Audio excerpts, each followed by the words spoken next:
call the meeting to order. Please rise for the Pledge of Allegiance. I pledge allegiance to the flag of the United States of America and to the republic for which it stands, one nation, under God, indivisible, with liberty and justice for all.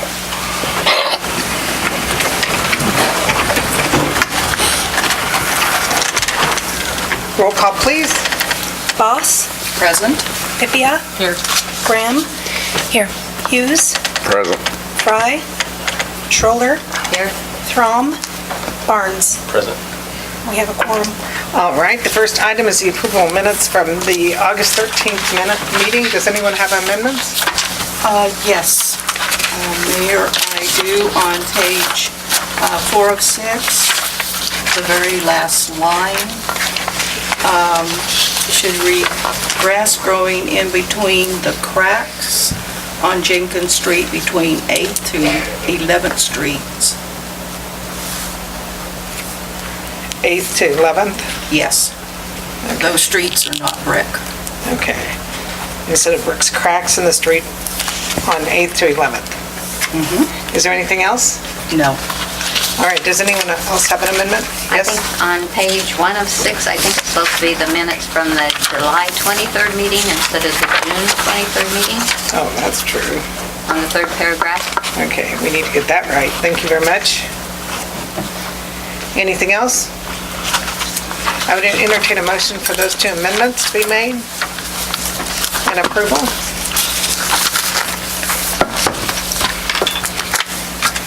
Make a motion to approve the minutes for the July, what is it? The August 13th August 13th meeting of the Marysville City Council with the amendments. with the amendments. Is there a second? Second. Is there any discussion? All in favor say aye. Opposed? 6-0.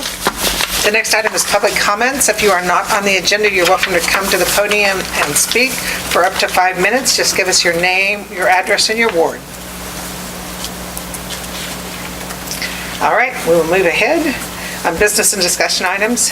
Sergeant Oldie, you're up first.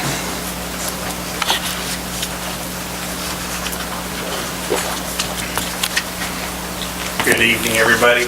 I'm coming to you before you as a commander of the American Legion here in Marysville, SMNR, Post 163. I just got back from the State House in Topeka, so I literally just got back, so that's why. You look very official, Sergeant. Thank you. Representing Marysville well, Mayor. Yes. What we're asking is, we're proposing to bring in the Vietnam Memorial Wall, the wall that heals next fall. What this is, if you haven't seen it, it's a rolling tribute to the Vietnam veterans who lost their lives in the Vietnam War. They just had this wall in June in Wamego.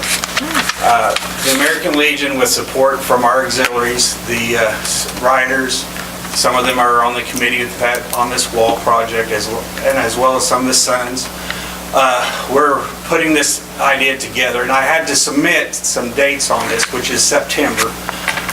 And we're hoping to use the Feldhausen outfield for this wall. It's 375 feet.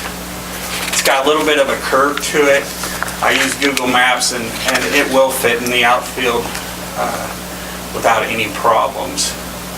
What we're asking the City Council to allow us to bring this to Marysville for, not just Marysville, but everybody is invited to walk in. And remember, everybody probably knows somebody on that wall, I'm sure. So that's what I'm coming forward to. And I entertain any questions if you have them. So the dates that you submitted 3 dates, I understand, and Brian was okay with all 3 of those from a scheduling standpoint? Pretty much, but if Brian's here, I can move soccer around. You know, if I know the dates, I can, we say we're playing that Sunday. Okay, Because I think it's a Thursday through Sunday or something, Wednesday through Sunday. right, they arrive Tuesday evening, setups Wednesday, and they tear down Sunday. and you expect to get all the volunteers that are needed? Absolutely. I don't think it's going to be a problem. Okay. Because we're working with, not just our post is involved, Frankfurt, the word's out. We're not going to have any problems with volunteers. Well, I think it's great. I want to thank you for your service to our country and our service to our community, and as well as our city. So I appreciate you bringing this to our community. As far as the money, I talked to John Unger briefly. I see him back there, and I told him about, you need to make sure you get on that pony update for those matching funds, if they have it again. I don't know if you have to have the 10,000 before that May date or not, but, and also I mentioned to him about, Norman North was a veteran, and maybe you could do something for a matching thing and see if you can get some of the donations that way. Those are my two ideas for funding.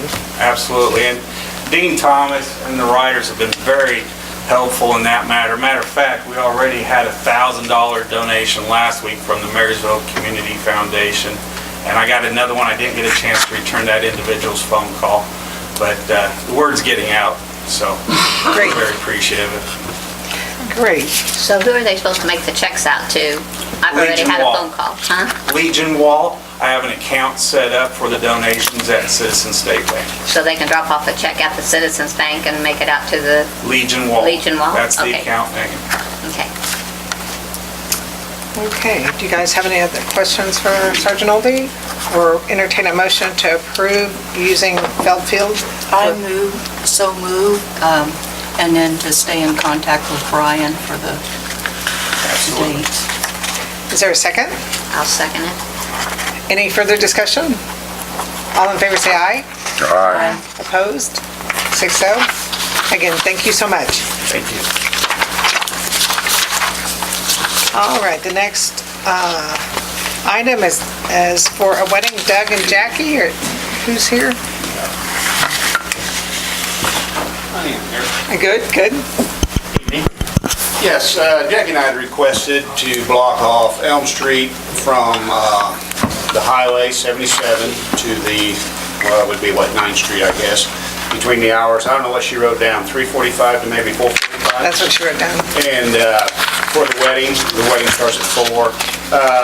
I did stop at Los Cabanas today. He said that you people had contacted him, or somebody from the council contacted him. He said he had no problem, and I thanked him for that. That's nice. And so So we have that cleared up. And do you need the city barricades for that? we will, that was another question. Do you guys just leave them there and then we set them up when we get ready to block That's it off, or probably how what does we'd have that? to. That is a Saturday? That is a Saturday, yeah. Yeah, so we'd probably leave them off to the side sometime Friday. Sure. And then you guys can set them and then leave them back off to the side, and the Leave them off the men will side. probably pick them up on Monday. Okay. Does that sound right? Okay. All right.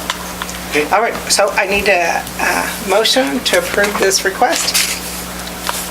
Make a motion to approve the request for the wedding, to have the street blocked off from 3:45 to 4:45 on, what is that, September 29th, during the wedding ceremony. Is that good enough? Yeah. Okay. Is there a second? I'll second it. Any discussion? All in favor say aye. Aye. Opposed? 6-0. Congratulations. Thank you very much. Yeah. All right, the next item is the bike racks from Convention and Tourism.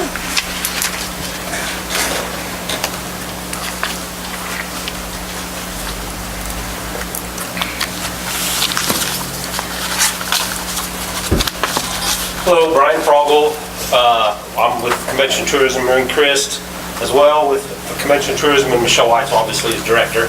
Nick Stoll also has been helping us on the bike racks, and he's also with the Convention Tourism. But we were just asking for permission if we could put some bike racks in 7th Street corridor area, and then down by the tent parking at City Park. We have enough people have committed enough money to purchase the bike racks like the ones you see here.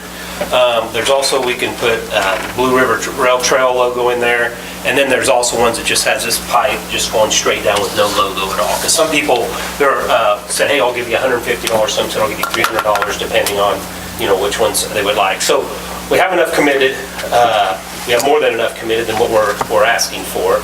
But we just were asking for permission for the placements. As you can see in the pictures, I think that was in your packet, the ones by the tent would kind of be just a little bit off to the side, so if bikers come on the trail, they can park, block their bikes up during the night, and if they want to camp out at the park. Down the 7th Street corridor, they have those black, bollards there. They would just be right in line with that, so it would keep the people walking through, wouldn't be having to, walk around things. And then on the north side of Broadway, they'd kind of be right off the sidewalk, so the sidewalks would still be open for people to walk through.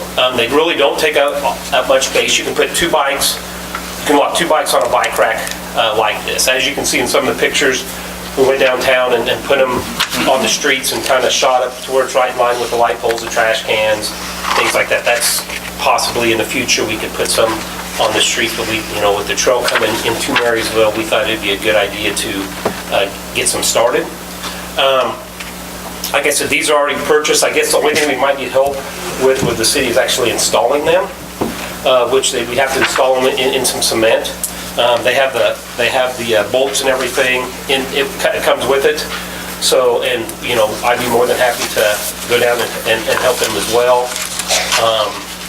But that would be a cost for the city. And so what, right now, you're gonna put in the 3 on the 7th Street corridor and 2 at the Pony Park, or 2 or 3 at the Pony Park and 4 at the City Park? That's what there's you're 4. planning? There's those 4 tent campsites up there on top of that hill there. There's 4 of them there. We thought, we could put, 1 at each possible campsite. So if they're camping, they obviously got a place to lock their bikes up. Because I know some people, obviously Gravel Dash weekend, things like that. People, not even that, but just during the week and everything else, people, like if they leave the wagon wheel, sometimes they'll just have to haul their bike into the wagon wheel. Where here you can hopefully lock it up and feel safe that it's in a secure place. And then also it's hopefully will maybe possibly get people to ride their bikes to work, get people more energetic to do things like that. So. Does that interfere with farmers market, since you're farmers market man? No, because the farmers market vendors are on the East of the Bollard? East of the Bollard? Yeah, and then on the west, they back in and park, they sell right off there. So that won't interfere with that? No, that will not interfere with that. Well, I think those are very logical locations to start with, so I think that makes sense. Yeah, that's what we thought too. And we think it would be a trailhead there, it would be a good place to start. At the Pony Park, exactly where would you place them? Well, we could also talk to Dell or something like that as well, or something from the city, but we kind of thought right off the sidewalks, just a little bit off to the side, somewhere. On the grass? Yes. And that way, really, cement-wise, we don't need a lot. We put a hole so we can put the 4 bolts in, bolt the bike rack down. There might be an issue with putting it at the Pony Park as far as we do have a sprinkler system. Yes, yeah, we knew when we were. Not just that, do you think somebody with an expensive bike, even a $400 bike, which some think that's not expensive, would park it next to somewhere where the sprinkler would turn on and hit it? During the day, they probably would. At night, possibly not, since the sprinklers just turn on during the nighttime hours. Mm-hmm. I believe down there, I haven't seen them turned on during the day down there. So, I guess I couldn't answer that, but, I would think that most of the time you'd see it parked, obviously during the day, or somebody's going to run across somewhere and eat, or something like that is what I project to see it. Or somebody riding their bike to work, or, shutting hey, look, I'm gonna go park it down there, because any more of the locks that they have for bikes have improved drastically in the last several years. So for theft-wise. So you think we can just we know where the sprinkler system is, right? We do know where the sprinkler system is. Yeah, when we were taking pictures, we noticed, we talked about that too, that we knew that there was underground water lines and sprinkler heads there. And so at this point in time, I think the last time you were here, we were asking for you to have those memorandum of understanding with the property owners, which you don't have to do for these 3 locations. Right, we don't. And we're still working on that, because like some people are like, we went, as you can see in some of the pictures, we went and measured off to where you could line it up on the street, you could park it, you could place it to where you could lock up your bike, and cars could still very easily pull in without the fear of your bike getting hit. and things. So we've worked on that as well. We just thought, let's get started, Makes because this takes anywhere from about 4 to 8 weeks to get one of these in. She took about 5 weeks. Yeah, that one took 5 weeks, and if they specialize this with the Blue River Rail Trail, I don't know if it'll take it. It'll take a little bit longer. And when there's some people, like I said, we just want a plain. Are they all going to be blue? I think we're flexible on color. I was just But curious. we don't like them call it all one color, kind of. Yeah. What we think would be nice. I mean, obviously, somebody sees that, they're gonna know what that is. Yeah. Austin, is there any problem with bolting that into the Current brick? cement, no. It looks like there would be Oh, on put brick. it, that one I'd have to ask. On the brick, on the 7th Street? I'd probably may have to have to ask take- Gary on that. Some bricks out, put a little bit of concrete, but you can see that basically. I'm sure we could work something out. So at this time, are they all going to look like this at this point? We thought between those three, the plain one, it would just be a combination. Oh, it's still going to, okay. Yeah, because we're gonna probably get a simple, plain one like that, a couple like this, and a couple with the rail trail. or The something. sponsor people, do they have a little tag or anything? Are they being, We've had some interest in that. Probably gonna go back to them when we get money from them, and, they've committed to donate. We've only had a couple people ask to have a plaque a tag? Yeah, or tag, but okay, I was just curious. we can make that happen if we need to. Yeah, we just need to kind of know so we can move forward, because like I said, it takes a little while for it to get here. We'd like to have these in, this fall yet. So if the trail does get down to the head, hey, it'll look kind of neat for people coming from out of town or in town as well. I would entertain a motion to locate those at those three locations for now. I think we can proceed with that easy enough. I move that we proceed with 3 locations, the tent camping area, the, on both sides, well, the Pony, and then across the street. The 7th Street corridor, yeah. Is there a second? A second. Is there any further discussion?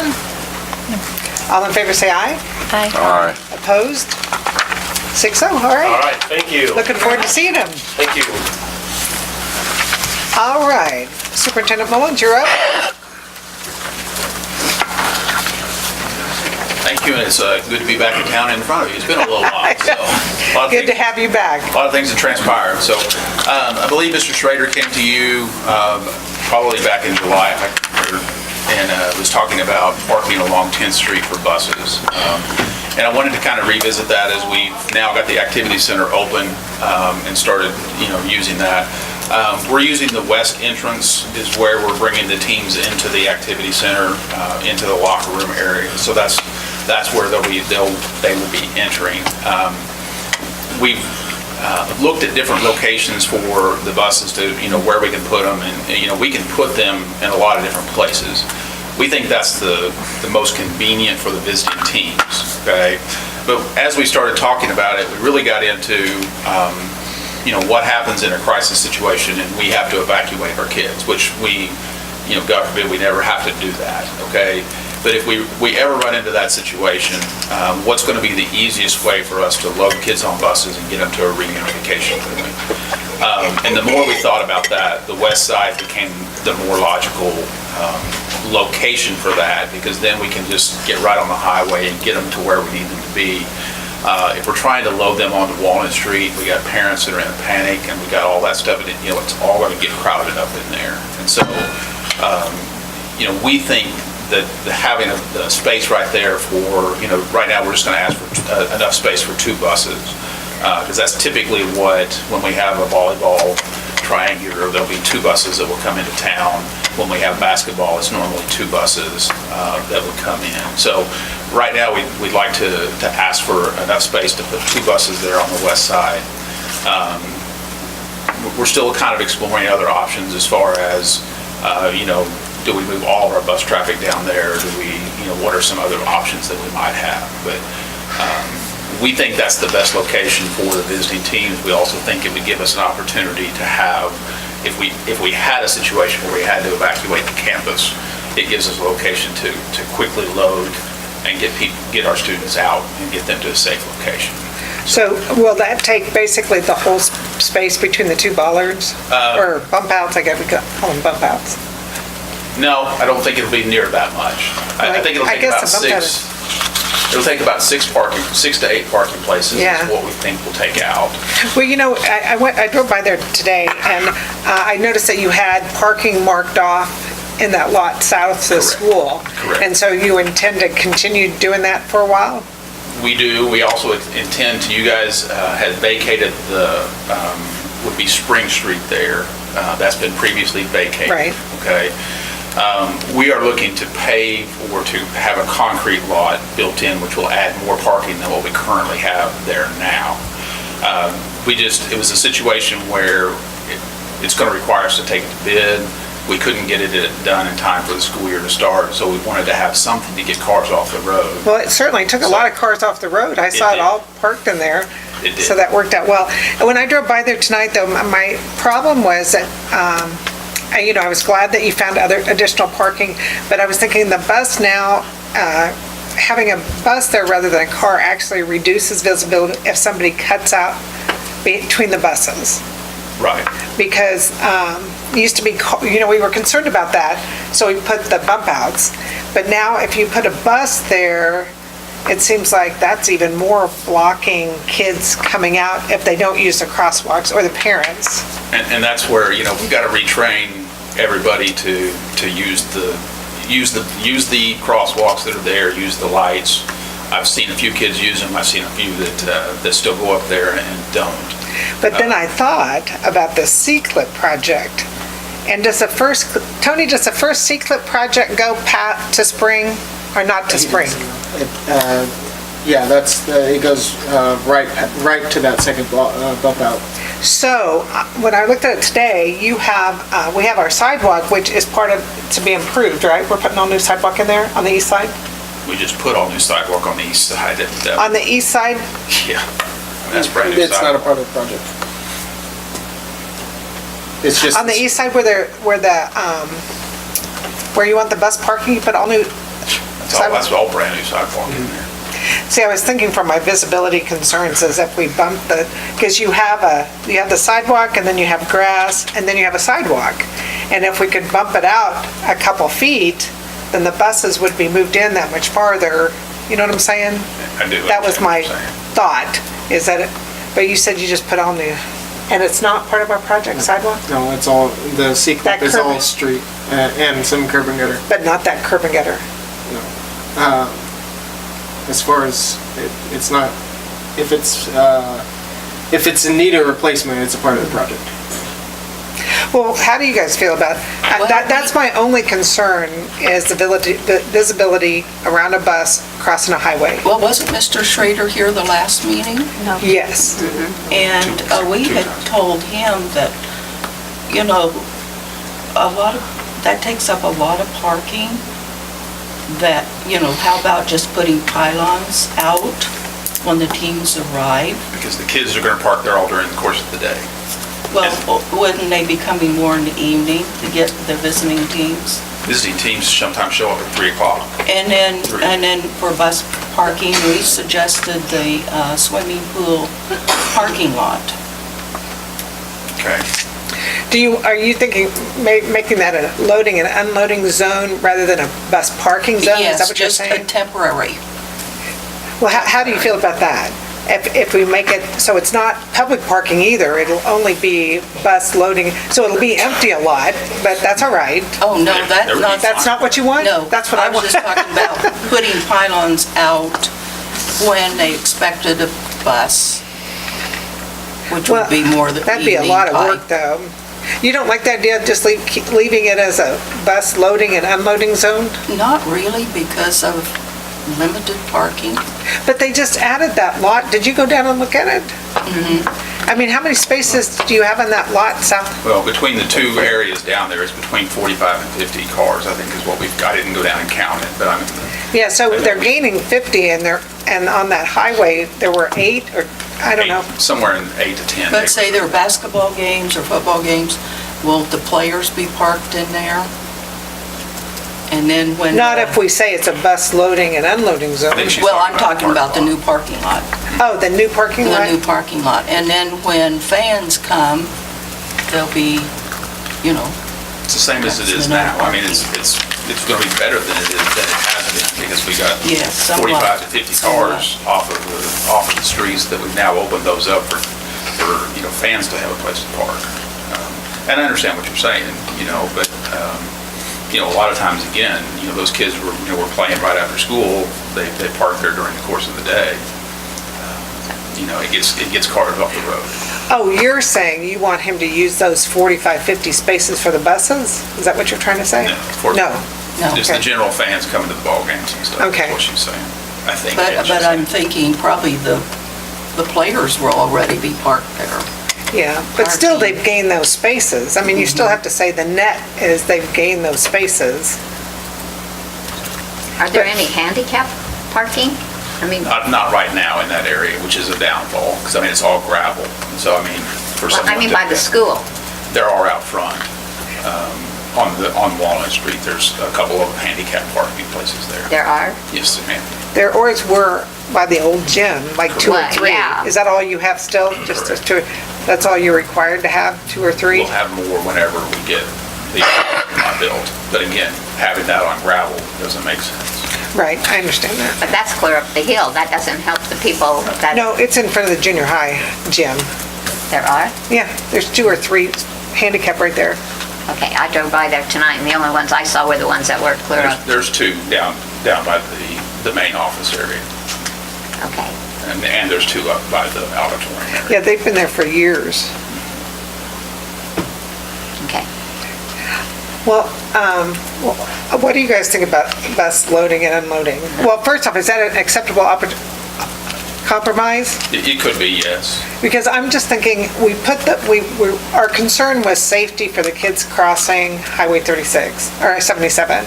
And then if you add bus, they're parked there all the time, I think you're gonna lose whatever we gained by the bump outs. But if we make it just bus loading and unloading, I think we serve the purpose to help you, and we don't lose, and they've gained that many parking spots. What do you think? Is your new facilities have places for when these teams show up in these buses that they're going to be inside, or is the bus where they spend halftime in the bus? No, It's inside now. yes. Well, then maybe there should be a time limit on how long the bus is sitting there.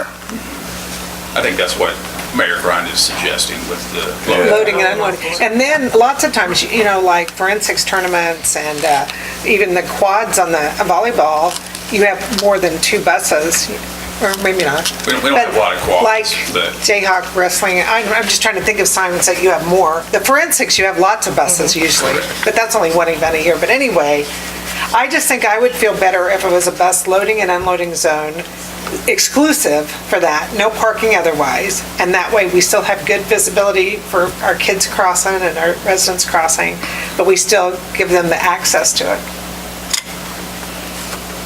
I don't think it needs to be a permanent bus parking.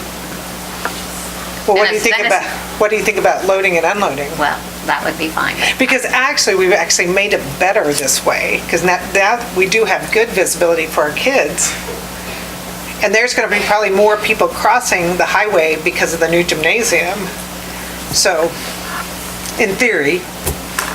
It depends on where they park. Because a lot of times they'll still park in the neighborhoods and stuff and Yeah. come down that way. But, like I said, because we now got 45 or 50, vehicles that are not down in front of the tennis courts in some of those areas, it's just going to be interesting to see where people park when they come to ball games and things like that. As far as If we make that bus unloading and loading, then will you advise the bus drivers to park, like say at the swimming pool parking lot? We can suggest that to the visiting teams when they come in. I know that some of them have used the city park area, which we don't really like that, No, the swimming because pool we have area. campers. Yeah, the swimming pool area probably makes the most sense as far as them getting down there, that makes logical sense. And right there on Walnut, like where the pool parking is, on the north side, they can just pull in after dropping off the kids and go there, so it actually gives them a lot of flexibility. So if you're okay with that, I would entertain a We motion would be fine with that. to make that area, the entire area between the two bump outs, bus loading and unloading zone, 24/7 On the east side. on the west side. On or the east side. East side of the school. of 77, Yeah. west side of the school. Yeah, east side of the highway. Yeah. Wait, how much space did you just say? The entire Between, distance? well, between the two bump outs. That's quite a bit of space. He was only asking for, We really don't need that much space for what we're, Well, then on that, on the flip side of that, do you want to maybe make two of those handicap parking? Yeah, I think it'd be nice if you had some handicap parking in there, So how much, your issue there is going to be getting The ramp? ramps. Yeah. And getting the don't we have sidewalk. ramps at the bump out zone? Yeah, but Maybe, they're not- but- yeah. But that would be on the driver's side.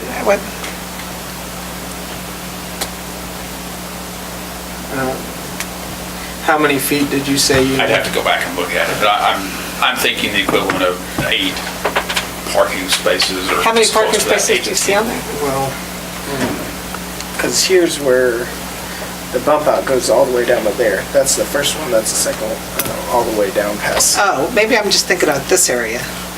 Is this a bump out area right there? Where's the bump out at Spring? It goes like right here, I think, right north of the, Yeah, we don't need the whole space. We would probably get buses out there and try to figure out exactly what we needed, and then we could mark it off. Okay, and then if there's extra space, you're just gonna decide what to do with it? Well, I think we would still. Leave it as parking. Leave it as parking. Yeah, that's, yeah, let's authorize the draft and ordinance. That's, that way we can get the, for the bus loading and unloading Yeah. zone, and then we can determine if there's any additional spaces and, well, you want the motion made that if there's extra space to allow that to be parking, well, it's already parking. it's already, Okay, we'll continue to do. so it would just, the motion would be to draft an ordinance for space adequate for two buses to be exclusively loading and unloading zones. That would be the motion. I'll make a motion that we, whatever you said. Draft an ordinance Draft an ordinance. for two bus spaces. Okay. And that's all right with you guys, right? I'll second I it. think that would be fine. I'll Second? second Is there any further discussion? All in favor, say aye. Aye. Aye. Opposed? 6-0, all right. Okay, can I ask a clarification question for that? So as we're starting to have these events, how long will it take to get the ordinance drafted before we can start, putting things up in that area to let people know that that's what the space is for that? I mean, how quickly can we? We can try to get it for the next meeting. Is the next meeting too late for you? When's the next meeting? The 10th? Second. September 10th? Okay, that should be fine. I just wanted to kind of get, so I would know a timeframe for. I don't think you have a football game before September 10th, do you? No, we got volleyball. Oh, you got volleyball, okay. Yeah, we got volleyball this week. Could you just put up cones and just put it like a temporary? We could, if you guys are okay with that. I just want to make sure. Just to that I'm- try it out and see maybe how Yeah, I much mean, space I you would think need? we're okay with it if you can make it work Okay. and just mark it as bus unloading until we can get it Okay. finalized. All right, well, we'll start working on that. I just want to make sure that I was acting within your guidelines and your direction, so. Okay. I do have a question for you, Okay. since it's one of my pet peeves that I've been walking around the park. With the new crosswalks, have you implemented any training for your students or? We have asked them to be using the buttons. And then also your faculty, because I've also seen some faculty that just ignore it. We will continue to reinforce that. I know a lot of times I walk up to it and I don't push it because I'm waiting for the traffic to pass Yeah. and trying to do that. I can't speak for them as far as that goes. Okay, but we will reinforce that with staff and students to Okay. use the buttons and use the crosswalk. I appreciate that. Well, when those buttons go, you notice them. There you go. They're very good. Yes, so- they are. But again, we're having to break years and years of habit of not doing that. And Yeah. so, I haven't seen it go we have to continue to do that. All right. Thank you. Thank you very you. much. Yep. All right, the next item is Jerry Doak with swimming.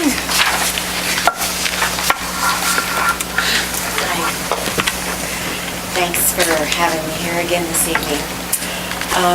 I would like to take the opportunity to actually thank everyone here for giving me the opportunity to work with the Aquatic Center for the last couple of weeks. And I am here on behalf of the men and women who love our pool and enjoy swimming in it, especially with this warm weather that we have. It was awesome there today. Everybody enjoyed it. And almost every day, from day one, I have been asked to seek another extension date for extension date for swimming. And the ladies and the men have thanked me quite endlessly for doing this the last couple of weeks. So, with no respect to Mr. St. John, I am here tonight for the people, and I was told by a very wise woman to bring it to the council. And I would never get the answer as to if we could extend it or not if I didn't bring it to the council. So here I am tonight to offer it to you to make another decision for those of us who love the swimming. And originally, I know my thoughts were, after talking with a lot of the ladies and men down there, to have it through the end of September. Well, I've come to a realization that that's probably not going to be possible. So, with that said, we are asking for another week or two extension. 2 weeks would be great, weather permitting, and if for some reason the weather didn't permit us to keep the pool open, of course, we would work with everybody accordingly. And so I'm asking the council to give these citizens at least that much, 2 weeks if we can. Once again, I mean no disrespect to our city administrator or anybody who works in the office. I am just here for the people who love swimming. And Kathy and I have done a lot of cleaning down there, because when we first started working at the pool, there was a lot of cleaning to be done, and we're still doing it. Today, I was going to clean the chemical room, and I got into a wastebasket full of rags, and I thought, well, I can just, use these to clean a little bit with. They reeked so much of mildew that I actually had to bring them home and wash them all before I could do any cleaning in there. And also another thing that I want to use those for is to, the habit I have at home from traveling back and forth to Oregon all the time, is I like to cover things up for the winter or from the time that you're gone, so you don't come back and there's a lot of dust on everything and you have to do all that cleaning all over again. So I have all these rags clean now, and they actually smell good, that I plan to take to the pool tomorrow and continue cleaning and do the best that I can. And Kathy and I have both discussed this. We would both be very willing to work this extension. Okay, Allison, tell me about winterization. What's our time frame, and how flexible is it? That's my main concern. It's time consuming. We gotta take everything down as far as all the shades and clean all the gutters and make sure the pool, we're doing a new procedure this year. We're gonna drain the pool all the way down, so we gotta make sure that's clean when we leave. And then we blow out all the lines, and it's pretty time consuming as far as what we do. Beyond that, I did have Tony go down this morning and check the chemicals to see if this would even be possible, if the council wanted to go forward with this. We have about 100 gallons worth of chlorine left in the 800-gallon tank. And that, if everything goes right, will last about a week. And since we're predicting an 80% chance of rain, that dilutes the water, and the chlorine works overtime. So we're thinking it's going to go down possibly faster than that. So you say you only have a week's worth of chemicals as of today? As of this morning. So had you initially didn't want to extend it beyond the 31st? I mean, just help me here. I mean, that was the idea when you guys gave the 31st. Our guys made the plans so we could get it all winterized. We'll leave the showers and the bathrooms for the gravel dash. Because they're going to go in for the showers. But beyond that, everything else will be dismantled and taken care of. As weather goes, the chance as we get further and further into the cold season, we don't want to delay it. And we don't want other things to delay it as well, because our guys are doing the other things, the water and the sewer. And all Are the that. winterization all done by our crew? Yes. Our staff? By our staff, by our water sewer full-time staff? Yes. Okay. And I think some of those seams need welded, because some of the seams, there's water squirting out of some of the seams on the... Yeah, we're gonna do some. Where are you talking about? What seams? Well, the metal seams that go around, Do you know what she's talking There's some, on the gutters. Gutters, We're gonna have to do some work on that.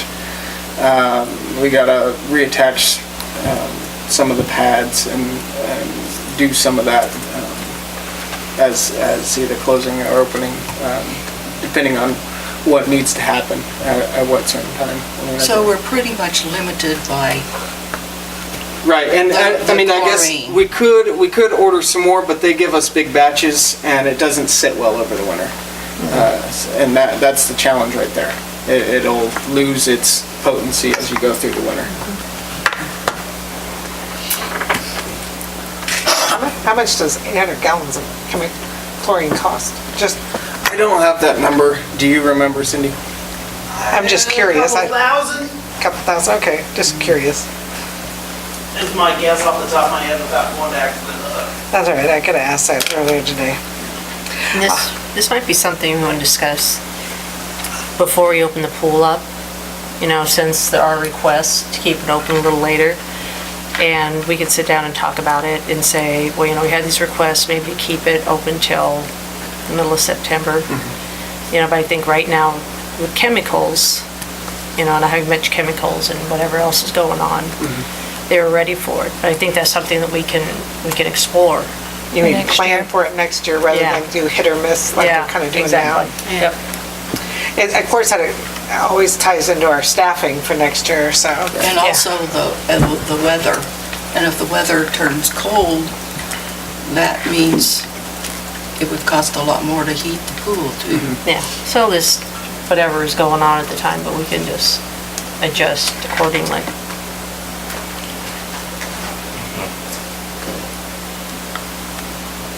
Do we have to have chlorine to finish winterizing the pool? We don't know. Once the chlorine's out, or once we're done, we drain the pool. No need for the chlorine. In fact, it's better that the tank sits empty over the winter. So could it just be open until we run out of chlorine? I mean, that's What did basically. she said about another yeah. week? Yeah, we Yeah. got about a week. Another week. Yeah. Could also the winterization coincide? Like you were saying, take down the shade structures? You probably don't usually say shade structures since there are no Except for when it seeds rains out. to keep the towels dry. Just kidding. Well, there's really out no... there in 58-degree weather with 72-degree water. They don't care if their towels are going to get wet. Well, yes, we do. to do that for the winterization, it takes. I mean, for those things to come down, it takes a couple guys. So you're taking those down. So you just take half the crew away from doing the normal everyday thing. You might as well send everybody. Well, it doesn't make sense to send everybody. Just take shades down. I was just, Yeah. No. I think that's a good compromise. Do it till it's gone. Just, do it day by day. Are you willing to do that day by day? We'll take whatever. I mean, I'm just extra days thinking we till can get. the chemicals are gone. I mean, there's no reason not to. Yeah. I think that's a That's good what we use them on. compromise and.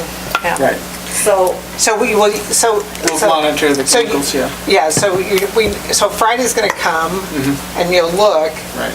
And I guess you're gonna have to communicate to the swimmers. Right. And we'll, Or I guess we have a website, right? We have a we'll, full website? we'll check sometime Friday morning, and that way we can let everybody. Predict how many it, more days? Because then it sits over the weekend and still pumps the same amount of chemicals in. I guess the next question is, the first Monday is that Labor Day. Do you want it to be open that Labor Day? Well, I'm willing to work it. I don't know if Kathy is, but I'm willing to work it. Has Kathy And- said? Kathy and- hasn't said anything. No, and I didn't, now I can ask her tomorrow, but she's there early enough, but unless she has family plans for, out of town or something, but I know we're gonna be here. I suppose I could work them both if she didn't want to. I mean, I'm not opposed to, because I know how much everybody loves the swimming. Okay. I mean, that's strictly up to you. So you're okay to do it on September to Labor Day till the chemicals run out? It sounds like what we have an option to agree on. Well, I wish we had more chlorine. Sounds like we could get a pretty good extension. Depends on how cold it is, if I go. well, I think it's a good compromise for our swimmers to let them swim as long as we have chlorine for, and when we run out of chlorine, we can't. That's it. To spend $2,000 for more chlorine doesn't make sense at the end of the season, so. I agree with you. So, does someone want to make a motion to leave it till the chemicals are gone? I'll make a motion that we keep the pool open as long as we have chlorine. And that's both for the morning swim and the midday swim? Yep. Yes. I'll ma'am. second. Any further discussion? All in favor say aye. Aye. Opposed? 6-0, okay. We'll see how the chemicals last. You're gonna pray for no rain. Well, we're not supposed to. We're supposed to have some light possibility of PM rain or something, but. Hey, there's John. Is Kathy willing to work? John? John. Yeah, Is Kathy. Kathy? My answer for her. I just thought I'd catch it. I'd stick around and see what y'all talk about. Okay. I just thought we'd give you that offer to speak on her behalf, so. Kathy said she would. I don't know about Labor Day. I'm sure she would. We've got sons coming home this weekend is the only thing. So, Okay, so if Jerry needs to work, Jerry said she's willing. Yeah, I can get up and be down. Okay, No problem. thanks, John. Enjoy your family. I was gonna ask one other thing if I could, but no, I just kind of forgot. I just thank you all very much, and thank you, Austin, very much for compromising there. We'll hope that the chlorine lasts. Holds. Okay, that's a fair. I really don't know anything about what it takes to winterize and so forth, and I didn't understand the level of the chlorine that we had or don't have. So that's very fair, and I thank you very much. Okay? Thanks.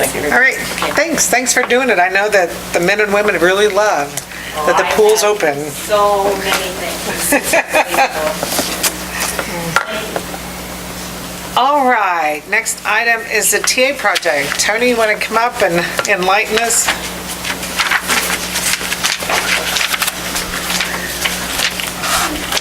Good evening. Since our last project, we kind of laid out the 4 phases that we discussed last time and really started to build the cost estimates for construction. In total, the 4 phases came up to $3.1 million, of which the most you could request is $2.28 million from KDOT. Oh, is that why that number is 2.28? Yeah. Or you mean that is our 80% That would be, with non-participating? Yeah, that's 80% of the Oh, participating that is the costs. exact number? So Okay. that is assuming that they allow streets to be participating. After the last meeting, I really started looking at the bid items from the project south of Broadway, and none of the streets are participating in that project. So, and then we asked for guidance from KDOT, and the program manager kind of said, well, the streets are a gray area in these, whether they're really needed as part of the project or not. So he suggested to go ahead and leave them there and then just see what happens during the application process or the site visits. They might, either they deny them or they recommend that they switch those over to participating because we're not gonna fund it, so. Yeah, I was thinking we should go, if we put them into non-participating now, it almost looks like we have the monies to fund them now, and we'd rather make it look like we need that funding Yep. to make it work. I'd rather ask for it and not receive it than not ask for it and miss an opportunity. And my own main concern was just that Phase 4, because it was such a large portion, and it's further out. I think the Phase 3 is, my hope is that they're so interested in the intersection with US 36, that street improvement, getting that intersection put together would be, they might say, yeah, let's go ahead and do some streets there because that fixes a problem. And then see, the fourth phase is completing it, so it's kind of like if we don't ask for it, I think they'd wonder why we're not doing the fourth phase. So yeah, like I said, we can leave it in there and just see what happens at the site visit and what the review group thinks. Yeah. It won't hurt us to leave that fourth phase in there, I don't think so. Again, we're gonna hope that they don't get shocked from the initial view of it. Yeah. And just throw out Phase 4. I hope and I think that this all can come down to the site visit where we talk about it. And, we can even offer that as if it sounds like, if they're all talking about, no, let's not participate, okay. But Yeah, I'd rather keep it in ask, there. yeah, if we don't ask for it though, kind of going back to like Chief Ackerman, if we don't ask, we'll never get it. But we don't want to look like we don't need their help funding that, because to do the project now, we do need that funding to justify it. Because we have to come up with $800,000. And this is I noticed this is a reimbursement one, so we actually have to come up with a 3.1 million when it starts.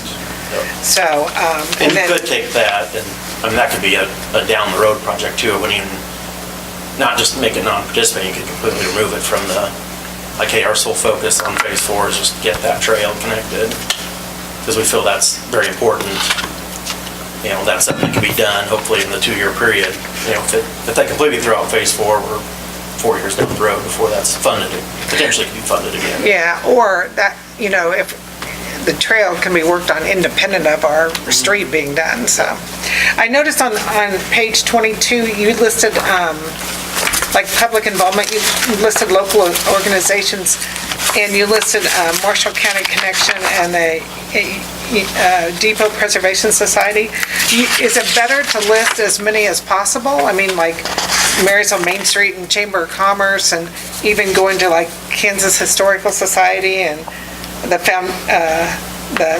Kansas Trails Group. I mean, is it to our benefit to list all the people that would be supportive of this project? Yeah. And I think, Austin, if you requested the letters of support, hopefully from a broader section too, so yeah, I think. More than just these two listed? I got four people that said they would do it. Who'd you get?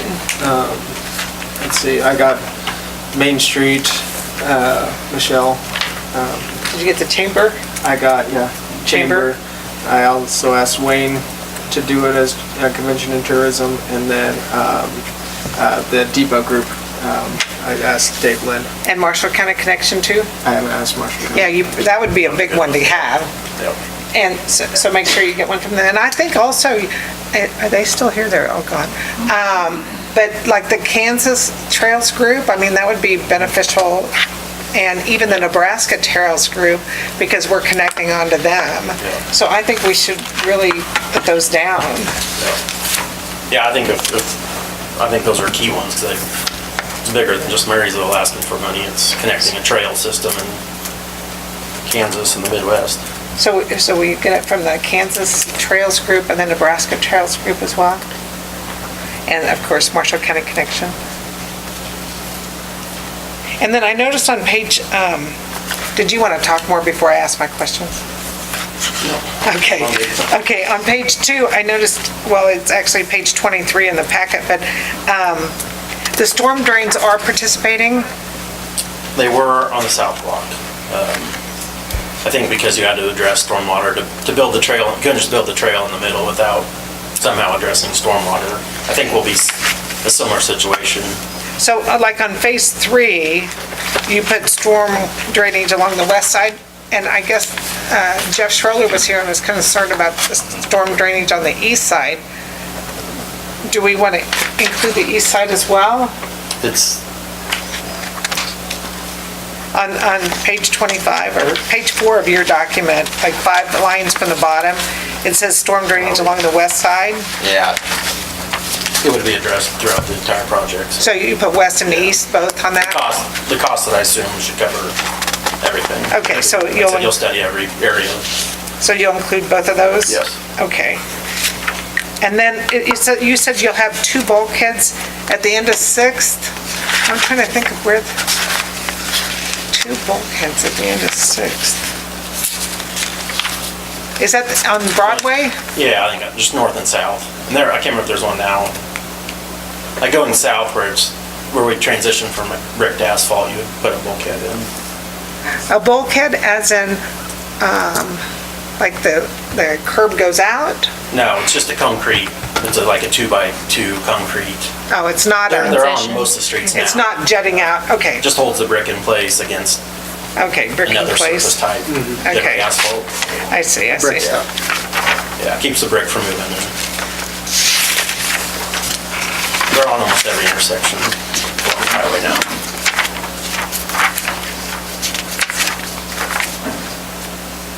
Okay, so the WARDA funding will be on the 31st, at the end of this year. And then, so when will we have to have the money to them? When will we have, let's say they fund the whole thing, when will we have to have the 3 million? Let's see, we do the preliminary engineering, and then they'll go, they'll take they'll do the bids for both the construction engineering and the contractor, I believe, and then they'll go, this is how much it's gonna cost, this is how much you owe us. And so on this time frame that he has on page 38, where is the money come? Oh, it's a reimbursement or is a? It's a reimbursement program. So we just pay, if it's a reimbursement, don't we just pay for it as we go and then they give us it back at the end? Yeah, I believe so. Yeah. But we have to pay So- the whole 3 million. Yeah, we would pay for, make the payments as it came in. So the opportune time, we'd figure out when the date for bid was. And then probably 5 months before that, we'd talk with our financer. We're estimating a letting of 6/30/2020. So is that when we'd have to have the cash? Correct. With the Yes, letting? Yeah, shortly after that would be your construction starting and. Yeah. So Okay. we'd probably start at the beginning of the year going, hey, we want to On get 2020? a temporary note or a temp note, and then, yeah. Okay, so if they come in, now, we are assuming that the TA project, they're gonna fund it 80%.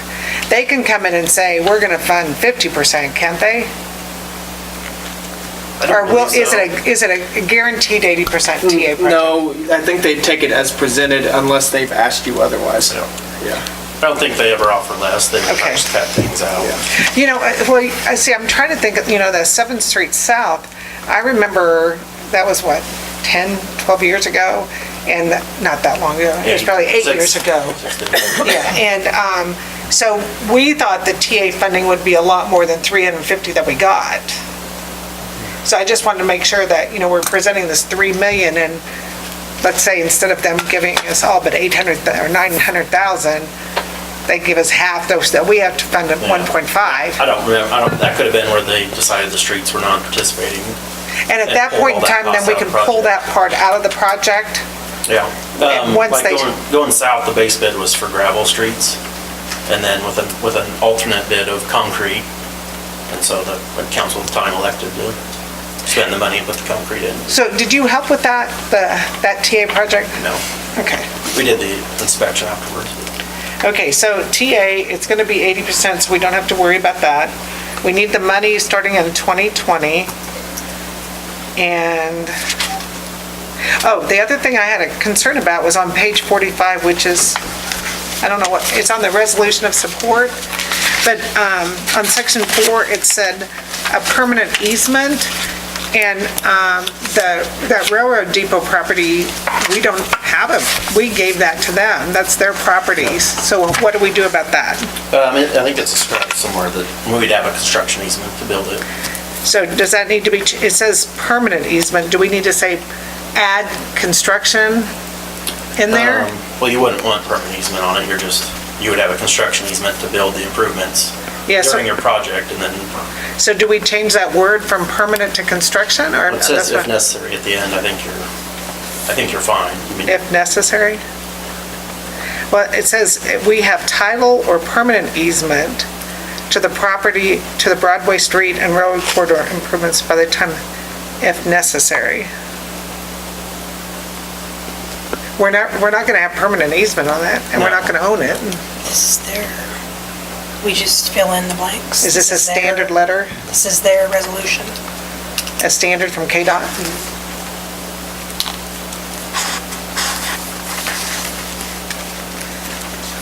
Yeah, so yeah, like I said, we would obtain a construction easement to do the project. It would still be their land, but, you know, obviously if they wouldn't give you a construction easement, you wouldn't do the project.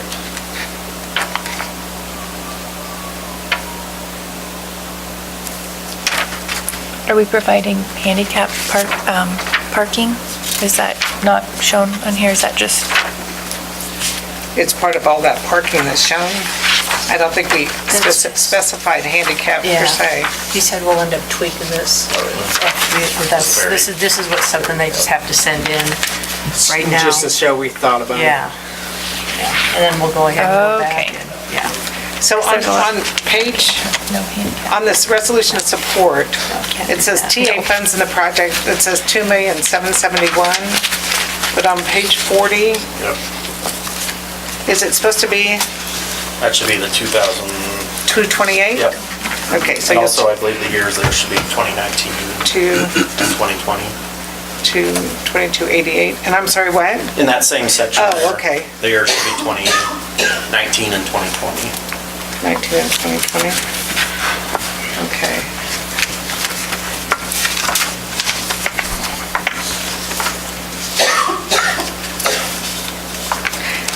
As long as we're talking money, so the C-CLIP project, so let's say we have to borrow the whole 3.1 million. When do we think we need to borrow money for the C-CLIP project? We have a letting right now of June, or July 1st, or June 30th, somewhere in there, June or July. So we'd probably ask at the beginning, Of 19, unless they combine the two? which I was gonna talk about later, but we won't. We won't be combining the two? We won't be combining the two. They denied it. Oh, what, the second half? Oh, bummer. They So just we sent get that New this Street to Spring? Yeah, to the second bump out. Yeah, okay. So we don't have to worry about that anymore. So we'll do the C-CLIP on January of 2019? Yeah, You're saying? we'll look into funding in January, yeah. Okay. Unless they move up the bid letting date, which we're kind of hoping for that, because if we wanted a summer project, we want it moved up. But, And then yeah, the we'll know well before. January 20 will be the 3.1 if we need it? Yeah. Okay. All right, did you guys have any other questions? This resolution of support, this was a standard document that you just updated for our agreement. How do you feel about that, Craig, that it says permanent easement and ours is going to be construction easement? Should we ask KDOT to change that? Well, I mean, we could certainly ask or explore that issue and have them give an explanation as to why that's legally okay. Well, that, or we can explain the situation to them and see if they want to change it based on that? Sure. Is that how we would proceed?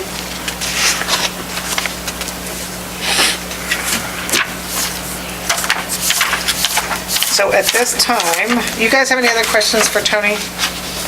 Well, at one time, didn't you say that if we included all 4 projects, that they just might throw it out with the cost of the 4th phase? No, well, they recommended the 4 phases. They did? Yeah, they will, I think, break it down if they feel like phases are more important than the others. And We'll and again, as we talk, They'll come here and have a meeting with me and Tony to talk about the project. And they'll ask crazy questions like, for instance, on the C-CLIP, they asked us if we could only fund 26 feet of wide of Highway 77, would you be okay with us just doing that, a strip of road down the middle of Highway 77, and pretty much gauge our response. and see where we're gonna go. And they'll probably ask, more than likely, hey, this is a large project. If we broke it up into different years, would you be okay with that? Well, that's what we're kind of hoping for here, right? Yeah, I think that'll be a main question of theirs. Okay. Well, Again, fight like I said in hard. the email, it was quite a large number. We're asking for 2.28 of the 5, that they have. We left them some. Yep. We have big plans here in Marysville. Big plans. Go for it all. Yeah, go for it. You guys have any other questions for Tony? So at this time, we just need to approve the TA project as, the application as presented with the resolution of support as changed as discussed, I guess. Is that how you want the motion to read, Debbie? That's fine. With the amendments made to the resolution of support as needed? So it'd be to approve the TA project and the resolution for support as amended. I make a motion to approve the TA project and the resolutions as amended. Is there a second? I'll second it. Is there any further discussion? All in favor say aye. Aye. Opposed? 6-0, okay. All right. Oh, now we're back to Tony here for the force main replacement. I didn't go for it. I know, you stayed close, that was good. Leah Austin just asked for us to present a proposal to really just put together plans to be bid out for the construction of that force main like we talked about last meeting. So this is just to the air relief valve, that's all the farther it is to? And you don't think we should go a little bit beyond that? You think all the problems happen after that air relief valve? This is what you guys recommended, going from the air relief valve. I know, but I'm just trying to figure out if, do we need, I remember them having leaks at the air relief valve. Didn't they have that 2 years ago? No, couple of years ago? what happened was some of the air relief valves failed. So in between there, the lines were breaking. So we replaced those air relief valves. And it was just observed that, or Kevin observed that beyond that first air relief valve was the majority of our problems. And I think that's where this whole plan So came you up think with. the air relief valve handles everything okay? I think so. The new one's sufficient. Yes, and I think it's a good start to a project we need to continue on in the future. Well, I'm just saying if we need to do it on the other side of the relief, as long as we have the hole, we should do it on both sides if that's what you recommend. No, I mean, it at some point needs to be all replaced, and I think everybody knows that. I think we were just looking at, or the council was trying to give me a direction on where we wanted to start. I mean, that's just where this comes. If you guys want to make the project bigger, that's fine. We were just asked to go and look at this specific. I don't know anything about air relief valves, but do we need to go on the... Past the, At what? If they want to go past the valve, that's not an issue. Leading up to it, to make sure that it's strong enough? Yeah, I mean, that's fine. We're completely fine with that, knowing that we're gonna replace, I think we're gonna replace it all eventually. Well, you're a plumber, do we need to go I would just start out with the replacement we're having problems with and see. at the air relief? You don't think we need to go before that at all? If we have name breaks, sir. Not yet. Yeah, I shouldn't have said that, brother. But yeah, I'd replace the area that we're having problems with and start with that. We know the bridge is pretty solid. It's made of a different material than what's underground.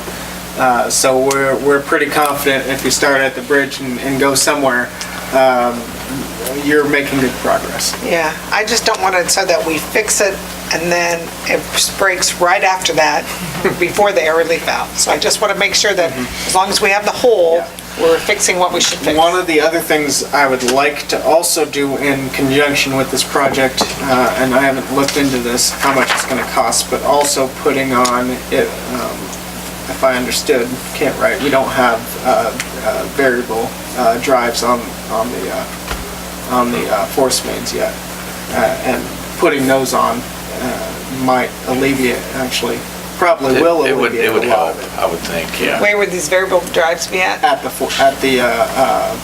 lift station. They would basically soft start rather than turning all the way on. But I'm fairly certain we don't have those on right now, so along with this fix, we would also put look into VFDs. Is the lift station in this area? Or is it back here? It's back the start of the... It's where that all drains to? Is where the lift Yes. station is? Yep. Okay, but that wouldn't affect what Tony's doing? No. Okay, are you guys happy with the area we're gonna work on?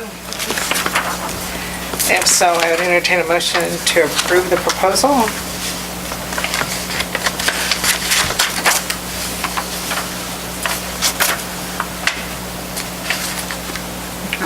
I'll make a motion, we entertain the proposal, The CES proposal? CES proposal. Is there a second? I'll second. Is there any further discussion? All in favor say aye. Aye. Opposed? 6-0, all right. Thank you. Thank you, Tony. All right. The next item is the C-CLIP agreement. And Craig, did you review that? Did you have any questions? I did not. Everything looked pretty clean cut. I guess my only concern is, have we thought about, I know it talks about temporary traffic control. Do you know how you're gonna do that? That would be up to the contractor as far as traffic control. And they have... They're gonna have to go down like Jackson Street, aren't they? Well, there's a couple options. We talked about a one-lane traffic and getting through those bump outs is going to be the challenge.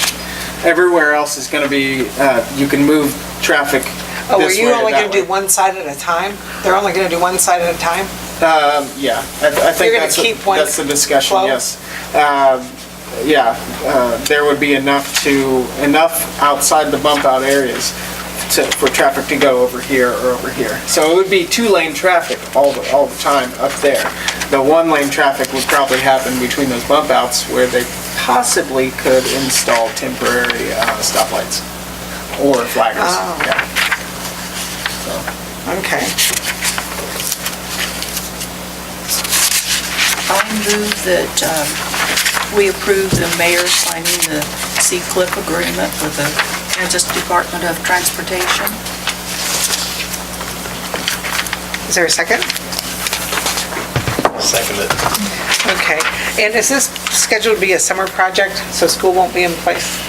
We're hoping to do so. Like I said, it was a June letting, which kind of pushes it back a little bit, possibly into the school year. But we're hoping that KDOT will move it, The letting up. up, so we can get that going. And you said the water's already been done, so what? Water's new. We plan to replace the sewer, because the sewer starts up by the tennis courts, actually pretty much middle line of the tennis courts. You go right over, there's that first manhole, and then replacing from there to the next manhole for this project. And that second manhole goes a little bit south of the Spring? of the current project. So it will cut into the asphalt that's down there, but there's no other way to do it without the second phase. So you're gonna do this like in January? No, it's gonna be a part of the project. Oh, the sewers? Yes, because they're gonna dig it up and then they're going to fix it while the street's all But open. it's non-participating, we have to pay for it, or they pay for it? And, Is it part of the project, or do we have to pay for it? I thought it was non-participating for some reason. If The utilities. Either way, it's going to be it's going to be whoever gets this project. Well, when it says utility adjustments, it says the secretary will not be responsible for total cost of preliminary engineering, right-of-way, and utility adjustments. Isn't that what that is? Yeah, and it's all factored in, and that's how they did the bidding process. That $600,000 that we're doing. Includes us that doing all the includes- sewer? Yes. And so it'll be part of the project? Yes. And what about storm sewer? Storm sewer was actually a smaller project than I thought it was. It's not a project yet, but we're evaluating if there are sections that need to be replaced, because really the storms... Under the highway? Under the highway. Well, it's actually underneath, parts of it cross the highway, but it starts, one of the main problems starts down near the Spring Street. And it starts there, crosses the highway, and goes down the west side of the highway, and then crosses back over at Oak, which is a relatively small, there's might be some sags in there that we can replace, and... Is that where we had that sinkhole kind of by the... Right, but that wasn't caused by... That wasn't caused by stormwater? No, that was completely fine. And it's a cement pipe in the ground, so if we can extract portions of it and replace it, it should be pretty... So are we gonna put a bigger culvert right there where the drainage field is for stormwater? That hasn't been talked about. That's just the overflow. I think if we get the flow going a little bit better, going south, you'll see less water going that way. Okay. So that stormwater is the same thing, it's all part of the original project? Yeah, we're still working on what portions need to be fixed, but yeah. Okay. Speaking of sewer lines, while we've got that open, would we want to think about redoing the sewer line and gets where the RVs and stuff dump, maybe? That's a possibility. I mean, I'm just saying that because I know I've had to root it quite a few times over the years. Well, that's because you haven't stopped the people from stuffing things down. And that's part of it. But there are tree roots in there too. I mean, the pipe is not That's a in good great thought. shape, and I think it has some sags, some low spots in it. Okay. It goes out, and then it goes underneath the street there, going into the park. Yeah. And then it goes out and ties in under the That'd be highway. There's a good thought. clean out right there right there, kind of by that sign, kind of on the corner there. Oh, that sign, okay. Yeah. It kind of, it goes. The Marysville kind of sign? The city of 45s. Marysville? Yeah, I think that is what that is. And it kind of 45s underneath that street. There's a clean out right there. And I have had it plugged underneath the highway before, and I've had it plugged both ways. But I have pulled tree roots and stuff out of there. Some of the pipe has got some holes in it. But That's a good idea. I mean, just if Can we we got the line that? street all tore up. No, it's like a normal connection. We'd probably just replace it. But it's going under the park? It's only 4 inch. It's under the park? and it It goes goes under the underneath park? that street. Towards the restrooms. Yeah. It goes from the restrooms to It catches the the main restrooms in in the it. middle of the highway. Not highway, okay, so it doesn't go under the park?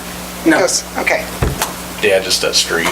And I don't know I'm trying to think how much room, how fast that slopes off there by I don't know if there's enough room that you could keep it from going under that street or not. I think it drops off pretty good there towards it. That could be one where we just abandon one and Yeah, and that bore might be another. best. I'm just, That's a good something to idea. look at. I mean, not that I don't mind going over there and rooting it, some money, but just to solve the problem. So board and dump line, is that what you're saying? Yeah, the dump line and the bathrooms, yeah. Okay. All right, any other discussion? So we have a motion and a second to approve this agreement, mayor decide. All in favor, say aye. Aye. Opposed? 6-0, all right. All right. Next ordinance. It's the zoning amendment? Oh, there it is. The zoning, did you find out why or did I ask Dave that question? That's just you're asking about the partial lot? Yeah. Because that's just what they own. That is what they Yeah. own, not the full lot? Nope. Okay. All right, so, first we have to approve the zoning amendment. Do we have to approve it and then approve the ordinance? Dave? Because we have three choices here, right? We have approve as recommended by the planning commission. We can override or we can send back, right? Correct. So first we have to make that decision and then we do the ordinance, correct? Okay, is there anything further? Go ahead and do your talk. I have nothing to stop. This actually started back in July. We had the Grays come. Planning Commission reviewed their plan, what they want to do, and that, our recommendation at that time was to send it to a public hearing for rezoning. So they came in August, and we had a public hearing, opened a public hearing. We had no citizens here that received notice. So closed the hearing, and the Planning Commission had enough from the July meeting that we had very little discussion to at that time. So they went ahead and approved to have this rezoned from the R3 to C2. They thought it'd be a nice addition down there in that area. Yeah. So now we send our recommendation to the governing body for your final approval on it. Is your stuff sitting on a mic? Oh, there it is. Nope, Okay, thank you. I'm not. Okay, so If you we do can have any- approve what the recommendation of the planning commission. We can override it or we can send it back. You said you didn't have anybody show up? No, we had nobody to Nobody have any at all? questions. Okay. Brian and Jill are here tonight if you have any questions for them. So the motion would be to approve the recommendation of the planning commission. That's to rezone for, Yeah. I'll make that motion. Okay, is there a second? I'll second it. All in favor, say aye. Aye. Opposed? 6-0, all right. And then the next page is the ordinance to be published regarding this rezoning. I move to approve ordinance number 1866 to rezone from R3 residential to C2 general commercial. Is there a second? I'll second it. Is there any discussion? Roll call, please. Boss? Yes. Pipia? Yes. Graham? Yes. Hughes? Yes. Schroller? Yes. Barnes? Yes. 6-0. All right. Okay. Thanks, Dave. Thank you. That will be an ordinance after Thursday, it's published, correct? Correct. So, Thank you for making that improvement in our community. get some plans and we'll open it from there. Okay. Thank you. And then the next item is the resolution for the condemnation of property at 1210 May Street.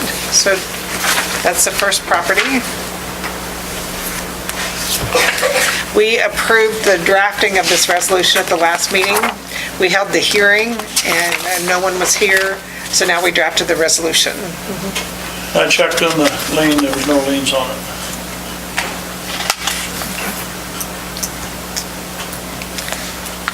So I would entertain a motion to approve the resolution 2018-05.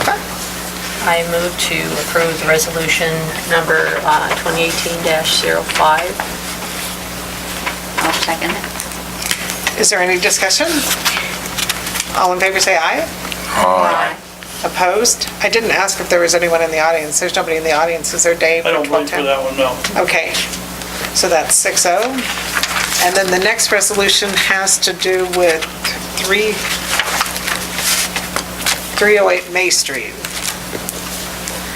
And you checked that, and that also has no lien, correct? Or she knows. Okay, and this is kind of the same thing we had the hearing last time. Is there someone who wants to speak? I believe the Everlines are here. Okay, Is your son? Okay.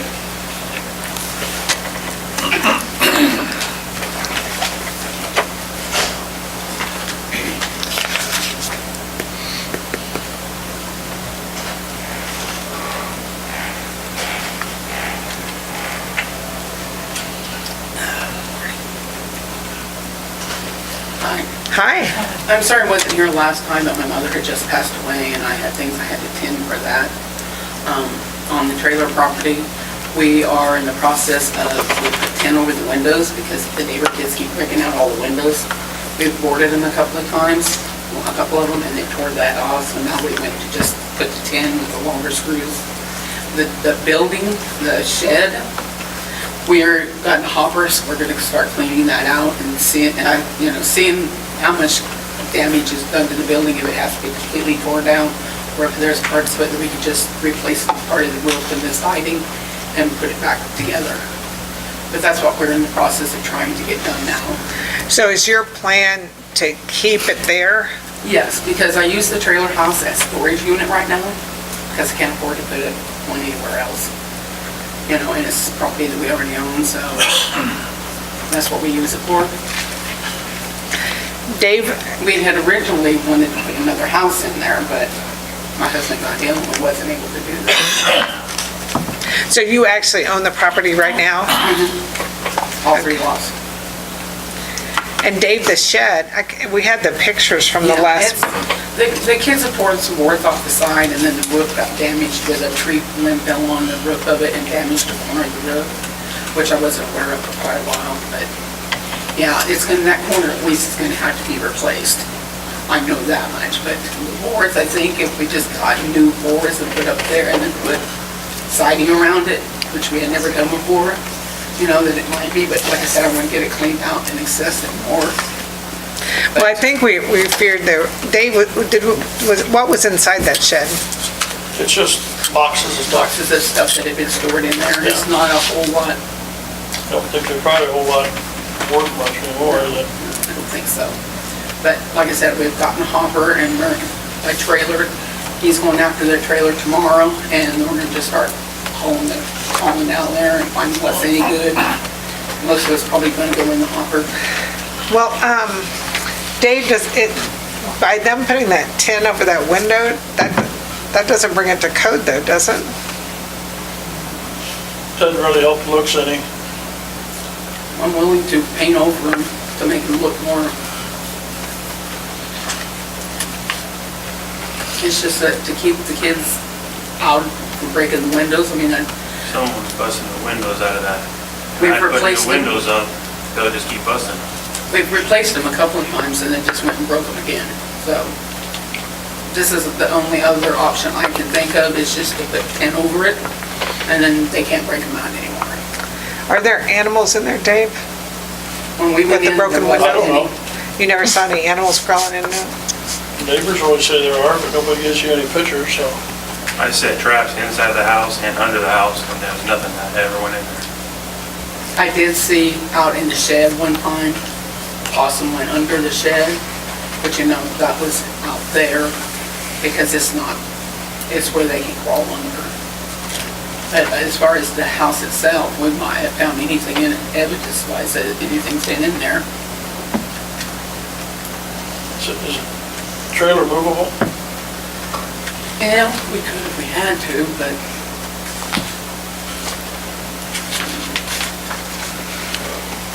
If you then moved where it, do you it would put be, it? you need wheels and all that, but there's nothing underneath. I said, then I would have to find a place to put it. But I didn't know if you had stuff in there yet or not. Not property around, looking at that property. So how do you guys feel?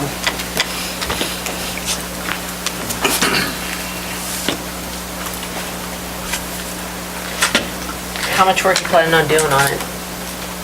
I'm gonna make it look better, for sure. After everything's done, and get a hold of him, and it has to, have him come down there and look at it. I plan on cutting trees down around, there's a tree in the alleyway that needs cut down, stuff like that. And then, other than just the buildings, I plan on putting some pins on the shed, like she said. If the shed isn't where it can be replaced, I'm tearing it out of there. I'm not sure that, probably gonna put more money in that shed than it's worth, I would think. Most of it don't even have studs in between the 4-foot corrugated sheets, so there's hardly anything left there. That's big. And that's what you're planning on tearing, taking that down? When were you planning on doing that? We're gonna start working on it this week, you know. We've been down there and put in over part of the windows already. And we just got a hopper and he's going out for a trailer tomorrow to help start getting that shed cleaned out. Okay, and what about the trailer? What are you gonna do with it? Just put the tin over the windows, make it look nicer and, you know, so I can use it as storage. There's no electricity to it?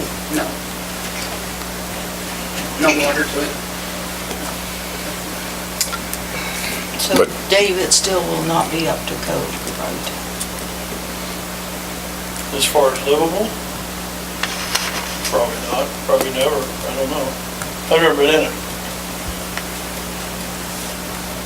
It's just storage, that's. The floors and basically- walls are still intact. It's just the wall, it's just the windows that have been busted out.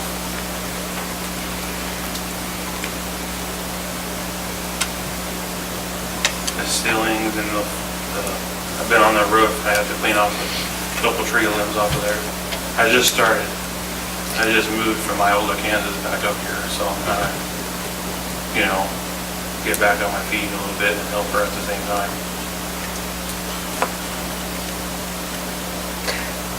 Dave, what do you think? When did we start this? Do you remember what date we started it? Was that the first of the year, or help me a little bit? Back in June, Oh, it wasn't, it was just June? Yeah. May. May was the first when we started. When's the last time anybody ever lived there? It's been a long time. Oh, yeah. Back in 90s, early 90s, probably, when we. It's just vacant ground, I mean, it's just a vacant. It's just been used as storage, yes. I plan on building a house there after a while. He wants to get Habitat to build a home there for him. For myself, whatever happens. So then you'd have to move the trailer anyway out to have a house built there? Yeah. Once the house gets built there, then he'll probably be moving the trailer out. Can't move it out because it has to be a standing building, I believe, to build any housing, right? Nope. Nope. Yeah, vacant lot. Right. It's just to build a. A garage, to build a garage. Is there a time frame? Well, we dictate the time frame. Huh? Resolution, And right, that's what we have the opportunity the to. resolution right now is for 60 days. 60 days 60 days. for cleanup? I think end of October, isn't it? That says not later than October 30. Is a resolution to tear down? How about we give them till the end of October, then we're running into winter, and if they don't have it done by then we're gonna be into winter, so we give them till the end of October and say, Well, we are anyways with your resolution, so. yeah. I guess it's all on what you want it to look like. You want 10 on the windows? I mean, it won't look any different than another 10 building in town, like the storage units are all 10, you know, but we could just have to make it all one color.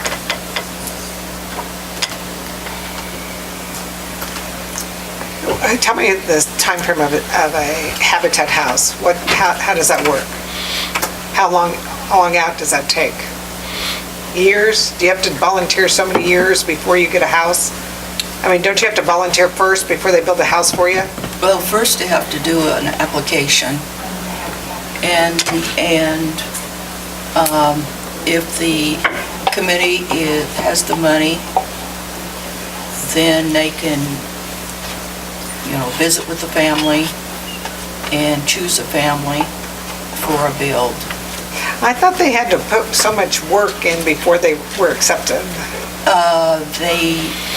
They would have to do sweat equity. In their house or someone else's first? In their house, and then somebody. Prior maybe to? the next house. Or the next house? There is someone who's on the Habitat board. Who's on the Habitat board? Barb? Can you come up to the microphone for me? On behalf of the Habitat Board. I am on the board, and I will tell you where we're at currently. Okay. We have done a lot of renovations, remodeling, rebuilding, replacing things. We just purchased the thrift shop building. which of course financially set us back. Currently, we are not looking at building any Habitat houses. And I really don't want to be quoted on that, because what you need to do is make an application, go through all the application process, and then see where we're at. Okay, so that's just a big question mark at this point. It is It'd be a very big question mark. Right now, you don't have many funds to do a We have build. been quite busy, and Karen Hughes back here is also part of the Habitat. She's on the thrift shop committee. We have been remodeling many places. Mr. Stonger that had the fire, we are currently getting him moved into the garage that was made into a residence, and that dedication will be September 8th. I believe we have several others where we're remodeling. We just did a roof over at Beatty, or no, Home City. I'm telling you these things off the top of my head. So you haven't done a total rebuild for a while? We have And you don't have any not. plans at this time? We have not done a total rebuild since I Or went total on the build. board, and I've been on the board, maybe 4 years? I think Okay. the last one was up near the depot. I was on the family selection committee for many years. So I think It that's the last has been build. many years. I would have to go back and check the record. And again, I'm not speaking on behalf of the board, I'm just sharing as Ideas. a board member. Okay, well, I'm glad you're here, so we kind of know a time frame. That's probably not going to happen in the near future. The likelihood of that happening in the near future is slim to none. Slim, I just say slim. Slim. Okay, But again, I don't want to discourage anyone from making application for a new house, because that's not the way the process works. right. Okay, thanks, So Barb. I wish you luck, and if you do feel that way, the applications are at the thrift shop. So good luck. All right, thanks, Barb. Okay, so at this time, what we can do is we can go ahead and approve this resolution and give them till October 30th, but at that point in time, it's not to be reconsidered? Is that the way this is written, Craig? At the end of that, it's not to be reconsidered? Or we can make it so that we do open to reconsidering it at that time, or how do we do that? Well, I mean, at some point, a decision has to be made whether or not the owner adequately removed or repaired the structure, if any progress was done. So some consideration will be taken by this governing body. I don't know if Dave will be involved in that. I don't know if you want the property owners involved with that, but I mean, at that point, you probably have options as a governing body. If you want to move forward with the timeline that this resolution states, or do something else.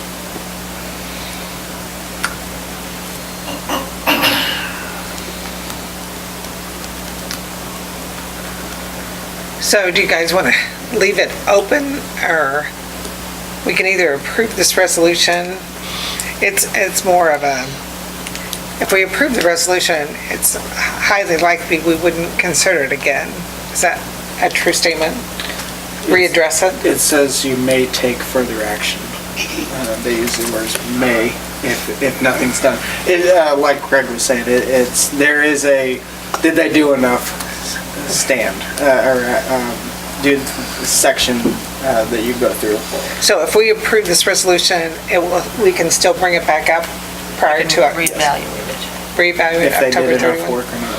Yeah. But it's more finite than what we previously have done, where we go, okay, you do this, and we'll come back and see what you've done. It's you do this, or it's yes or no.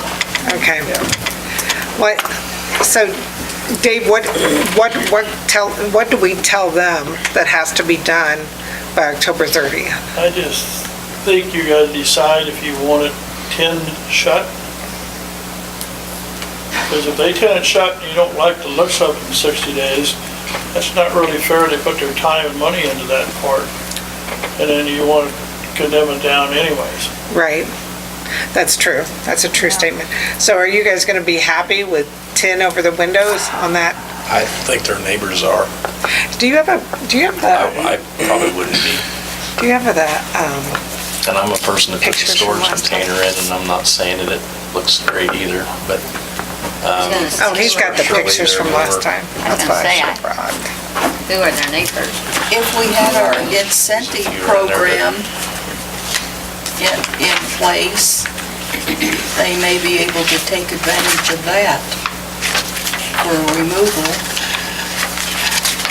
Wouldn't it be easier just to put the stuff in storage or put it in another building someplace and? I don't have another building, and I live off of Social Security disability, and I don't have money to use for people in storage.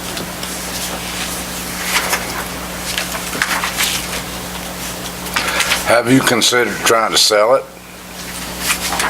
I have. It's one of the options that I'm thinking on. But, like I said, we're gonna get in there and go through what's in there, and, you know, Well, I understand hardship, but also the times of it, kind of the essence here, because they've been going on for a long time, hasn't it? I mean, if you said 90 or something since somebody lived there, and I have property down there close to you, and several folks down there have said they've been wanting something done a long time ago, and it doesn't seem to be getting done. So their time's kind of the thing, if you could make an effort, you know? I understand hardship, but that's what I'm trying to do now, is to get, like I said, the trailer itself fixed up where it's, they can't keep breaking out the windows and making it, you know, I don't know what to say, but There's where I some still pictures have of my this. storage with the things that I need to keep in storage. Do you want to pass them in case they want to see them? I mean, for a long time, I was dealing with taking from my husband too that was ill, and he wasn't able to do a lot of it, and had the kids doing the mowing and stuff. Then when he passed, I had some other guys coming in and supposed to keep things up for me that wasn't doing it. Well, I think Now have Terry Unger hired, mowing the yards and keeping the yards up, and he's been doing a really good job this year. He's doing good on the yard. They're doing really good at keeping it. It's just getting the buildings back up to where they're looking halfway decent or out there. I think Dave has the real point, though, is whether or not we will be happy with 10 over the windows. That's the big question. There's no reason to have her go through that if we're not going to be happy with it. Because somebody's gonna come up and say, you let her do this. True. And then, you're not getting picked on here, but we hear this, you know, you let so-and-so do this, now I'm gonna do this, and you cannot bring me down on the carpet for it. But if we painted it where it all looked nice,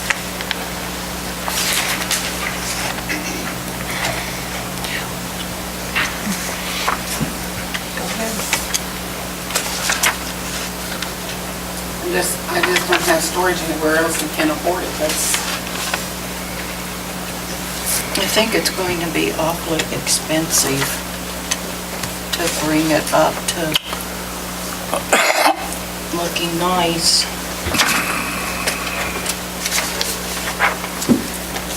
When was the last time anybody was in the trailer? Inside the trailer a couple months ago before you, when he was up there visiting. Yes, Mr. Spitz?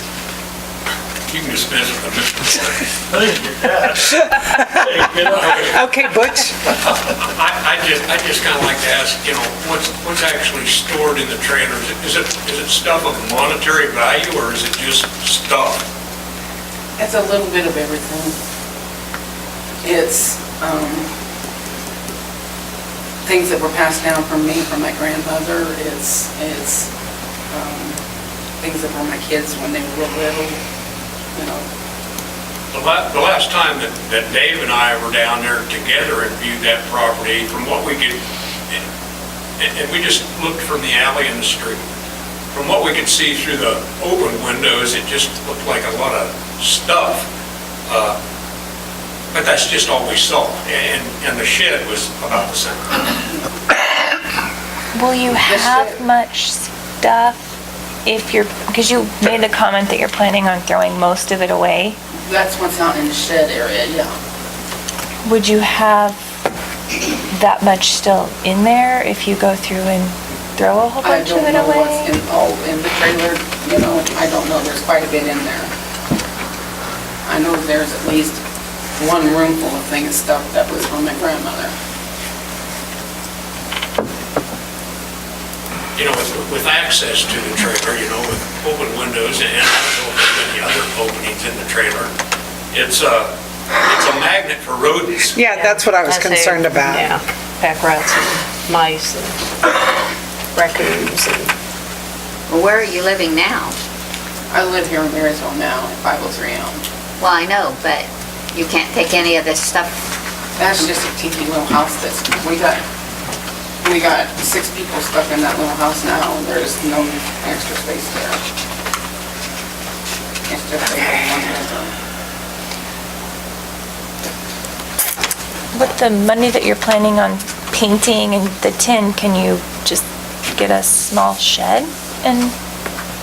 The paint and stuff my dad already has, so it's stuff that I'm going to be using that someone already has. And the tin, like how much is tin? He already has that as You well. have that? My dad has shingles and stuff out there to fix the roof with. It's things that he already has. So it's not a lot of money I'm gonna be. And the neighbors have said they've seen critters running in and out, is that what you guys said? Has anybody come? With the garage. With the shed, yeah. In the shed? Okay, Have we talked to the neighbors around? and just put you those guys in. Yeah. So you said till October 30th? Yeah, that's what's in the resolution now. But if they're spending the money, well, I guess if they've already got the, But I think David made the most valid point. Do we want? Are we okay with them putting tin over the windows as a way to secure it? I And personally leave it get a vacant. lot. I don't know if we want to set a precedent that if, It's okay. like I got turned in for that house on the corner, and I've tore down 2 houses now that I've bought that needed tore down in the shed. And I don't think that my neighbors would have been happy if I would have thrown some plywood up over the windows and painted it. That's a It's good just point. the thing. The paint will look all right, but it looks like a structure that's been abandoned, is what it looks like. And it is, that's what it is. Well, in 60 days, this is something very unpleasant. This is just my personal opinion. In 60 days, would you be able to clear out that trailer? Find someplace? I mean, Take the trailer off the property well, completely? clean the trailer out. And then the Or move resolution it. would be to take that, clean the trailer out of your personal items. I'm just saying, because from the sounds of this,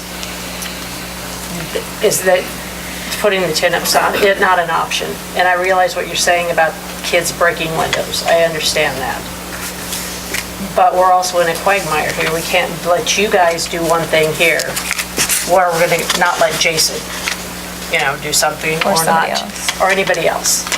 I'm just saying that's the point. That's where we're stuck.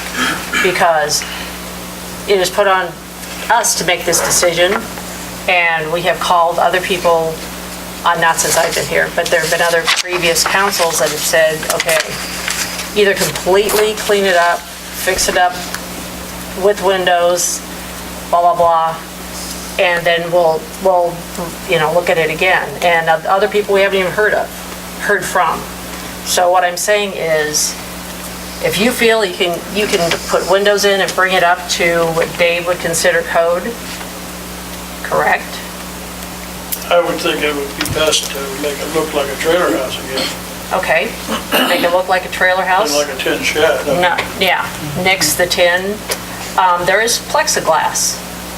You can do plexiglass, but the point in that, what I'm saying is, if we accept that, if we talk about this, all of us, if we accept that, and the 60 days come across, you have to understand that this resolution, if we approve it, we're saying, we could come back and say, we'll have these, depend on these two to go down and say, does it look like a house? Have they cleaned everything up? Have they taken that shed down? Is the shed done? Correct? Correct. Yeah, I mean, you guys Well, the decided. shed is, we're going to, once we clean it out, to see if it could be repaired without being torn down. Can you do all of this in 60 days? Can you take, in reality, can you go ahead and fix the trailer up to make it look like a house? And can you repair the shed so it's sturdy and functionable and not dilapidated? 60 days, is that correct? Is that correct? Is this fair? I mean, I'm just saying this. You know, how do you feel on this? If the taxes are paid and they're paying for electricity and water and that stuff now, and they're not doing any of that, it's just a building sitting on lots that probably should either be cleaned up in 60 days or destroyed. That's what is gonna happen. That's exactly what should happen. And that's, that's what the city's ordinances say, period. You have a possibility of maybe selling that to somebody. If I can't tell you what to do, I can't tell you how to solve it, but I'm just telling you what we have to do as a council here, okay? It was brought to us, they did their job, and now, are we gonna have to vote on whether to let them have the 60 days or not? Well, we can pass this resolution, and it gives them until October 30th, and then what we can do is our second meeting in October, which is the 22nd. I mean, I would say it's in your best interest if you have made significant strides and you want an extension for you to come forward, because otherwise we will go ahead and take it over, condemn it. And that's just an unfortunate reality of the legal system. I'm trying to be very fair here with you guys, okay? And not make any big expectations, but this is what we're gonna expect of you, okay? So basically, we're not telling them they have to take the shed down, they just have to make it presentable, is that what we're saying?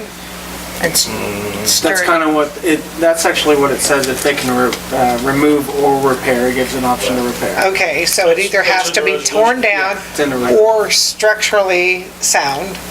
And as I understand from what you guys are saying, they want plexiglass in the windows, they don't want tin on the windows. No, and because it's not fair to somebody else. It needs to look Yeah, like well, a yeah. house. It needs to look presentable. If there's a neighbor and they're like, well, they're Clean putting it that up. on there, we're gonna do it, well, And it has to be, underneath, on the foundation, is foundation okay?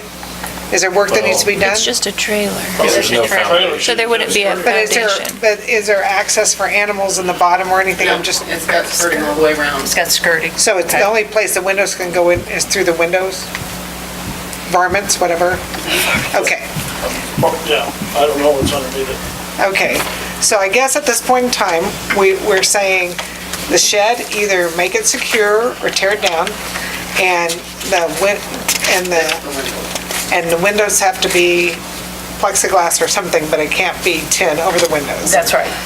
And if you don't have it done by the 22nd, but you've made significant strides, I would highly recommend you to come back and plead a case. Because otherwise, we'll go ahead and this will come to fruition.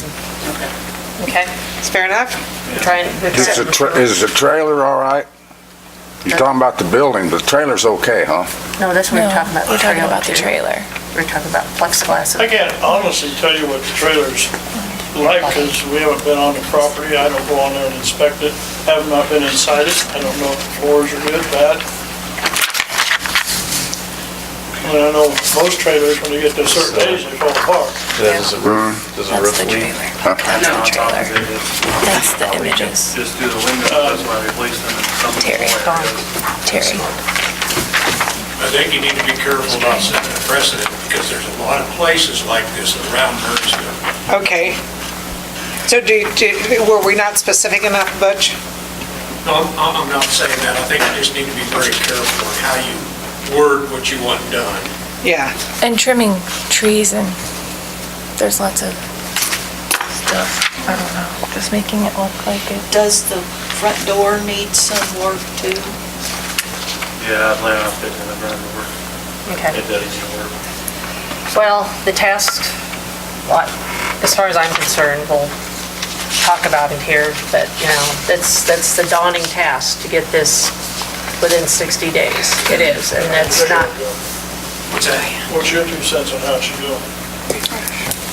Let's give them 60 days. I have one from last year. He was looking at mine. Yeah, that's what I wanted to make it clear for them, what we expect to see with by month in October, so.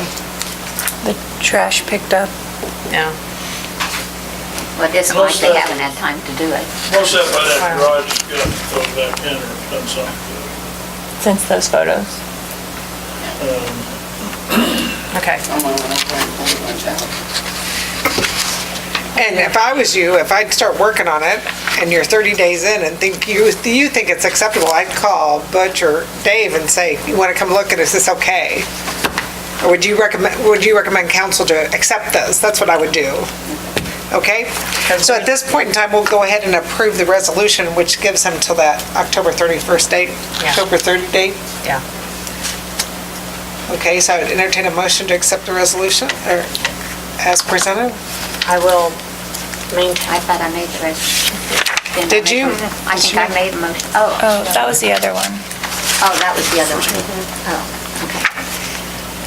Made a motion for the resolution for 308 May Resolution 2018-06. We'll accept it, and we will, at 60 days, the owners will come back, and we'll make final decision then. No, we're just going to accept the draft of the resolution. And it's up to them to come forward on they need to come up. 10/22, knowing that their deadline is 10/30. Okay, Yeah. 10:30. So the draft resolution, to accept the resolution. Accept the resolution, yes. Is there a second? Second. Is there any further discussion? All in favor say aye. Aye. Opposed? 6-0, okay. Well, good luck. And those resolutions need to be certified mailed. However, yes, or however you, And put in the paper one time. Okay. We'll expect you to do that, Dave. Oh, Debbie will do that? Debbie will do that. Resolution says it's fine. Probably first thing in the morning. Debbie will publish that. Okay. Okay. I've got your pictures. I'll give them to you tomorrow. All right. At this time, we will, I would entertain a motion to recess the regular council meeting. I move to recess the regular council meeting. Is there a second? Second. All in favor, say aye. Aye. Opposed? 6-0, and call to order the Public Building Commission. Roll call, please. Boss, Present. Pipia, Here. Graham, Here. Hughes, Present. Fry, Schroller, Here. Throm, Barnes. Present. We have quorum. Okay, and my only question before we approve this this transfer, or the payment, I guess, the PBC, is do these monies, are they part of the, can we invest these in that additional interest bearing or not? This is the payment. What do you mean? This is the actual payment to Right. it? Isn't it isn't are this the funds in- payment Yeah, I wish we could. There are funds being transferred? in the swimming Is that pool the AO? sales tax Is- fund is that that- are invested. Is that, yep, yeah, so I guess my question is, we have a CD, Building Commission, right? Yes. For the 341 or 241 or whatever that is? 288 or 2... And can we invest the monies that go into this as well? This is actually This is the the bond payment. Okay, so the question is, has to do with the appropriations ordinance, because the appropriations ordinance is sending more money in there. And my question is, can we Well, that's invest going to that? be we're paying this out. This one is paying it out. Correct. Okay, let's go ahead and proceed with this. I would entertain a motion to make that bond payment. I move to make the bond payment of $227,120 to the Kansas State Treasurer. Is there a second? Second. Any discussion? All in favor, say aye. Aye. Opposed? 6-0. I would entertain a motion to adjourn the PBC. Move that we adjourn the PBC. Is there a second? Second. All in favor, say aye. Aye. Opposed? 6-0. All right. Now we'll resume the regular order of business, and we are at notices and hearings, and Michael Murphy has requested a hearing. Precautionary request. I don't know haven't heard what the response was. But basically, I'm here to request that you reform your ordinances to conform to the underlying philosophy of the homestead provision of the Kansas Constitution. You all took an oath or an affirmation to that Constitution. Have you ever read it, studied it? Do you understand what that Constitution homestead provision says? I have not read that. How can you take an oath to something if you haven't studied it? Well, I've studied Kansas statutes, and we have a legal counsel to lead us through these, to direct us on these paths. That's why we have legal counsel. The point being that you can't put a lien on a constitutional homestead. Well, I don't believe we're putting a lien on it. We're putting an assessment. That's a lien. Are they one and the same, Craig? Well, I'm not sure. I've read the letter from Mr. Murphy. I'm not sure that I agree with his interpretation of Section 9 of Article 15 as it relates to this property. I'm also not sure that that's within the scope of what this hearing's intended for, because I'm not sure that there's any action being taken against Mr. Murphy or any other owner of this property. I think it's a moot issue at this point. Not to say that Mr. Murphy can't address this council with any matter or concern he has as it relates to any issue. I don't know that this is the proper venue or time to do it, because as I understand it, this is a hearing that could be requested once he receives a letter to contest any assessment that's going to be applied to him. And as I understand it, that's not happening. At this, because you... Well, I have not been informed, till now, I have not been informed of that, so thank you. The point being, though, that this is a constitutional issue. You state that there's a 5 Kansas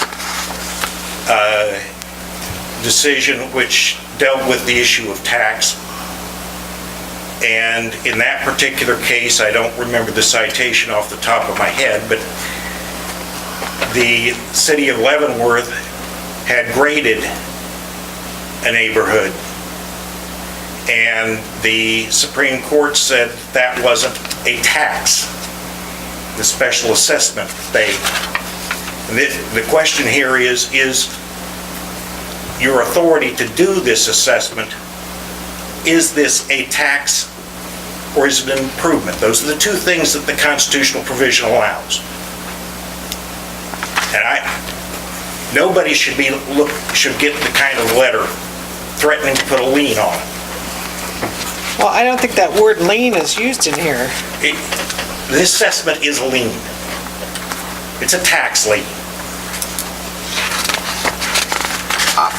Look, I guess if the council wants me to respond, because this is a legal question he's bringing up, my response would be I'm happy to look into it further to make sure that the letter that the city is sending out to people that fall under the category that Mr. Murphy did as a property owner is constitutionally sound. I'm happy to look into it further. It's much more than that, though. There's an underlying philosophy of that amendment, that constitutional provision. And everything you do should comply with that underlying philosophy.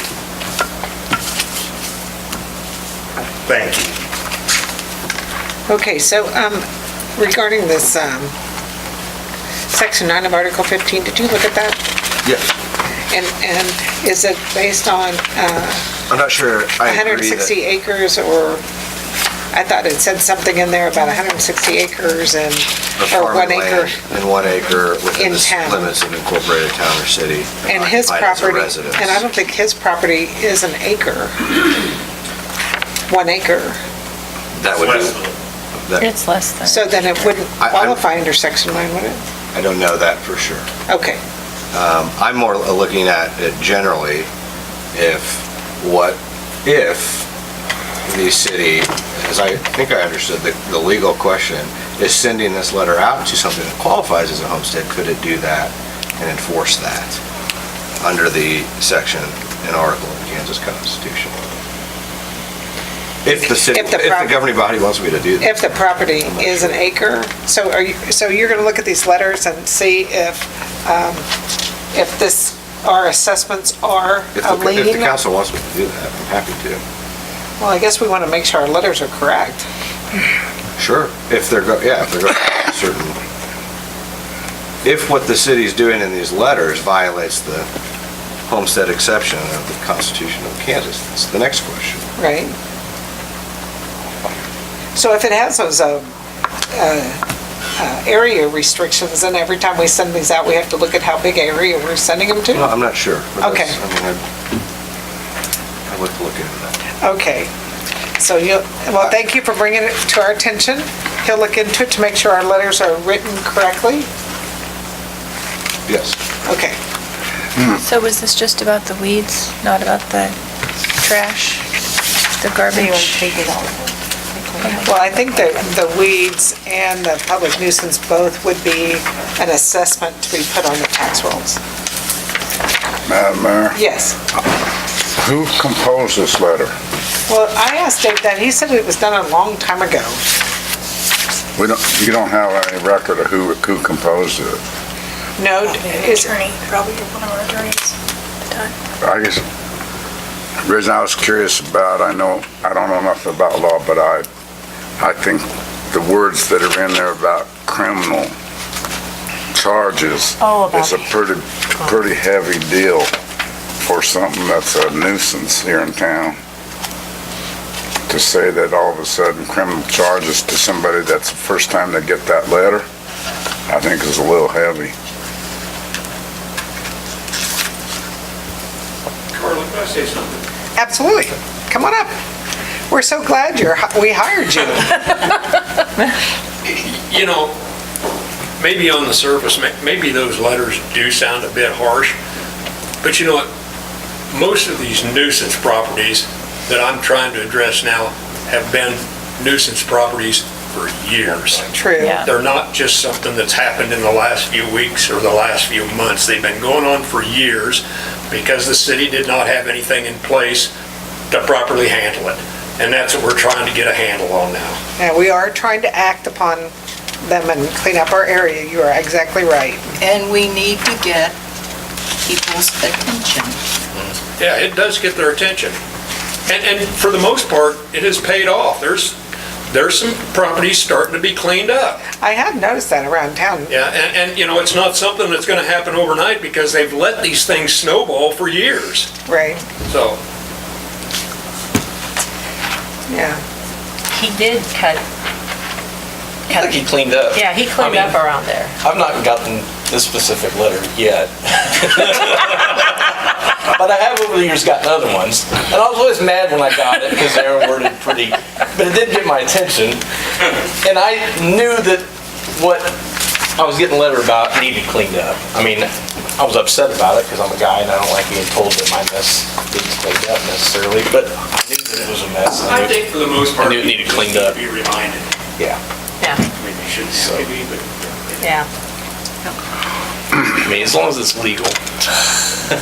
Yeah, we'll find out if it's legal. Our letter is written Yeah, correctly. but you've got to let us send them a letter that has some teeth in it where they're not gonna, Yeah. if you word it nicely, if you got some politely to move their Pretty stuff, please. it's probably not gonna happen. Like my kids. Well, Well, I think we do need to find out if it's constitutionally correct, and if our assessments, if can do the assessments like we say. And the one suggestion I had was on that nuisance letter, instead of saying, on the last paragraph, instead of the city is prepared to file, I was just gonna say, That's a may little harsh. file. Yeah. I was gonna say may file, because that's how our code book reads, is to make that slight change. I think may is a little bit softer than is prepared. Can I interject something? You don't like that? If you say may file, then they're thinking, well, you know what, they may not file. Yeah. So Well. just go on a very little further. Okay. Okay. well, It's a you guys- good- it's a good you guys- point. It's so- valid. So you guys feel like is prepared is okay? I just had a couple people call me and they, Well, if they're not getting the letters, if they're not gonna get the letters if they're taking care of their property. That's true. That's just bottom line. And I don't want to hurt anybody's feelings. I didn't want to hurt those other people's feelings, but it just is what it is. okay. Well, the only reason I was gonna change that is because in our code book, it actually says may rather than is prepared to, and that's the only reason I was gonna change it. But Butch is okay with this, so. Oh, yeah, And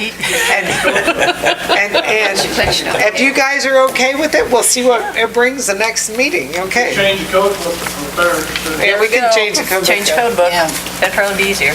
Okay, so you guys are okay with the wording of the letters?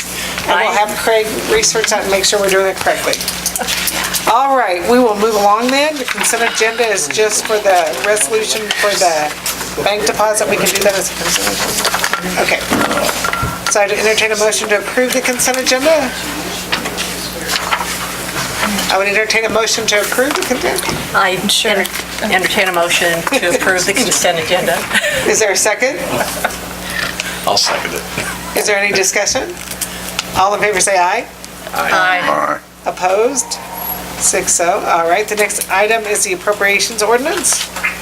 I move to approve appropriations ordinance number 3681.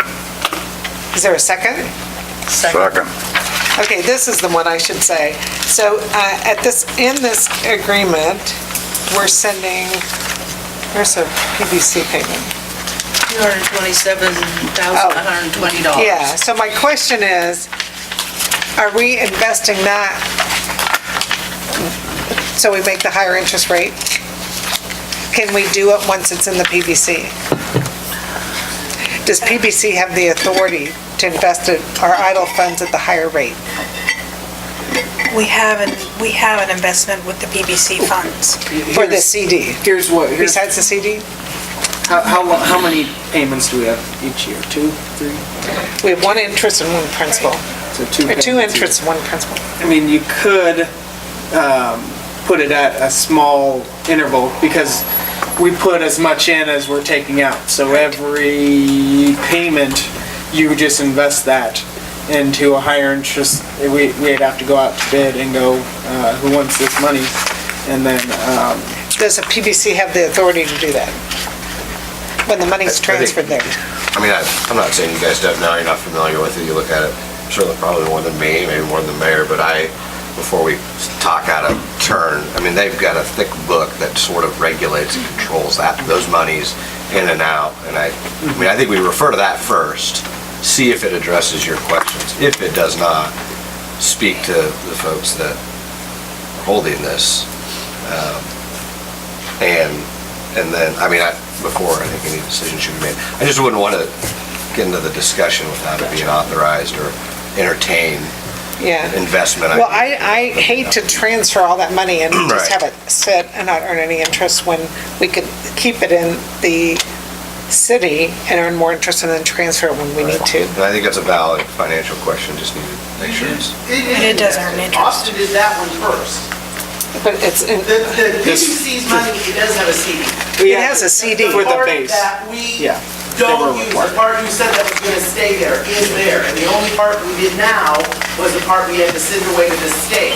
And we just did more CDs in the city's money. I mean, so we have them both places, yes. But that CD was specifically for that lump sum that we're living in there. Right now, But we my have- question is that we're transferring now $279,000 in there that we won't need till next interest payment. This is a full year away, and I wanted to make sure that we're utilizing that money wisely, investing that money wisely. Okay. You'll find We'll out. find out if we can do it. Okay. Did you guys have any other questions about the appropriations ordinance? Did you want to make any notes? Darlene? We're also making transfers adding up to $53,499 to the various funds. And the PBC's a big chunk though. Yes. At $279. Okay, did you guys have any other questions about the appropriations ordinance? Roll call, please. Boss? Yes. Pipia? Yes. Graham? Yes. Hughes? Yes. Schroller? Yes. Barnes? Yes. 6-0. All right, staff reports. First thing up is the salt shed, and you guys asked me to go off and talk, at least with the county, and try to evaluate some other situations, possibly with sharing a salt shed. County pretty much said they built one 15 years ago, and they're not looking to improve or change. I've had discussions with some people about sharing a space with the state, and from what I understand, the state feels it gets a little hairy when you're sharing spaces. I got more information on the place in Kansas City, the Fairview, and I can't remember the other city. Roland Park? Roland Park. Why that happened is because Fairview had no space. They had no other choice but to share. And Roland Park was willing to have it in their city. And like I said, I think last time, they are pretty much interconnected. They're two suburbs right next to each other. They share roads. So they were happy to share a $500,000 salt shed. And they were just backed into a corner. That's why they were sharing at that point in time. Sharing with any other cities in the county, the best case scenario, if we were going to do that, we would probably put it right smack dab in the middle, somewhere out in the county, so we could have equal access to it, or somewhere in the middle. We discussed having it farther away from the street shop was not an ideal situation, which is kind of why we put it down at the end of Walnut. And so moving it farther away is not ideal for us. I mean, that's just the logistics of it. And yeah, proximity was a big factor in salt shed placement. And also I received some information on alternatives other than the cement blocks. I got some estimates on how much cement walls and flooring would cost, and it looks like they'll end up being possibly cheaper than cement blocks. How much cheaper? 10, 20, somewhere in there, 1,000. Cheaper, depending on how, I mean, just because the contractor who was giving me an estimate on how much the blocks were, where he was getting them, he was paying $70 a block and like double that to ship them because they were coming from Manhattan, Wamego, those areas which have these on hand. So it was just the shipping was the cost prohibitive right there. What's your estimate of a cost at this point? At this point, if we do cement, and without getting too far into, I kind of hesitate in giving out all these details just so we can go out with a clean slate with these contractors. That's true. Without providing. Yeah, without providing too much, between 70 and 90. Total? Initially, you said 110. Yeah, and that was with those blocks and with some other factors in there, an asphalt floor, because that was going to be salt resistant, but we got some ways to possibly make the Is there like a cements. coating or something you could apply? Like an epoxy for or the something? cement, yes, that's what we're thinking.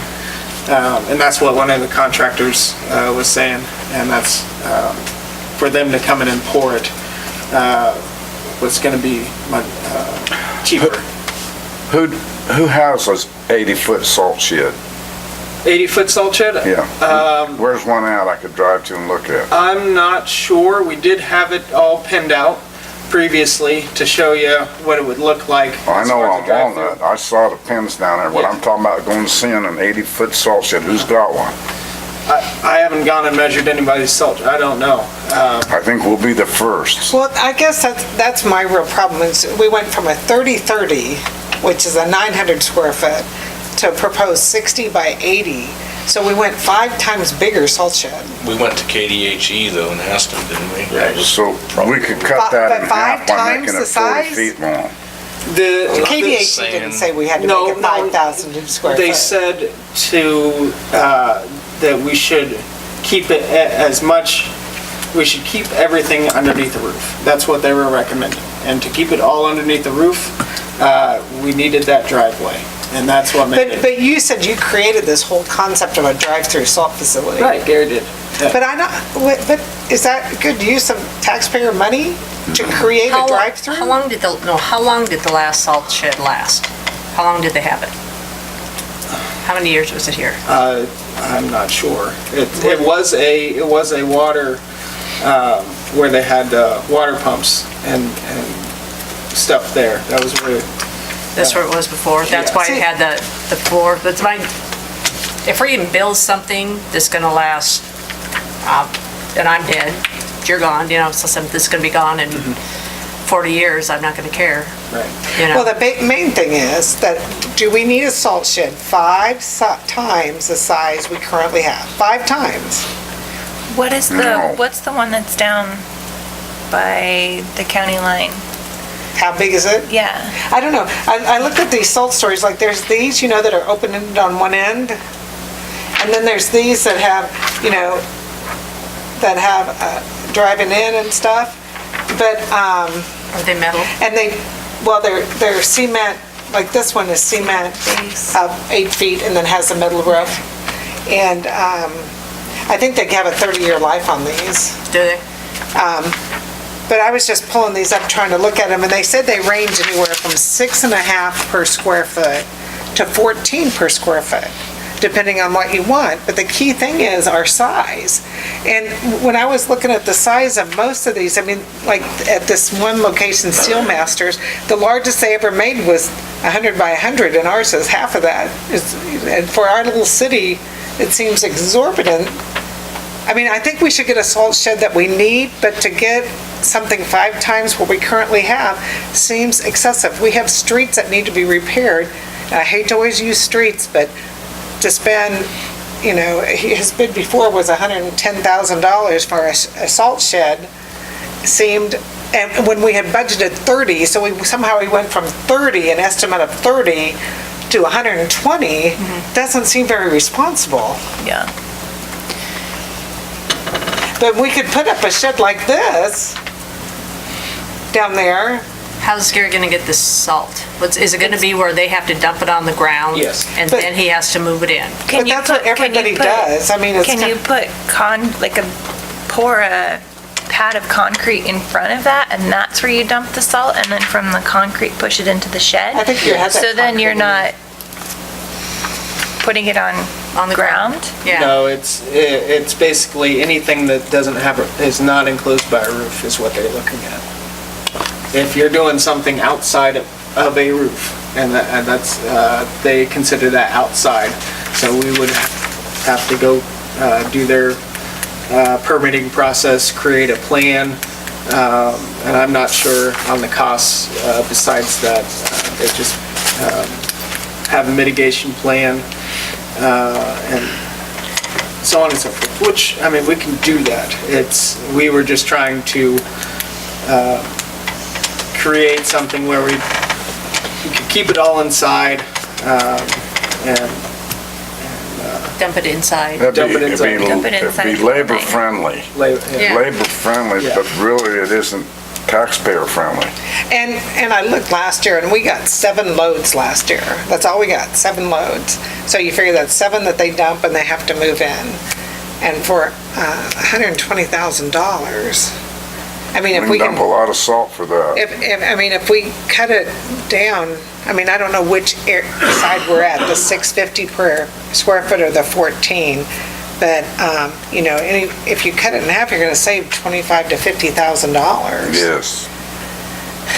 So what if it was something that like, you had like wing walls and a roof over that, but it was dunked still within there and then pushed back to where the walls come up higher? As far as you mean,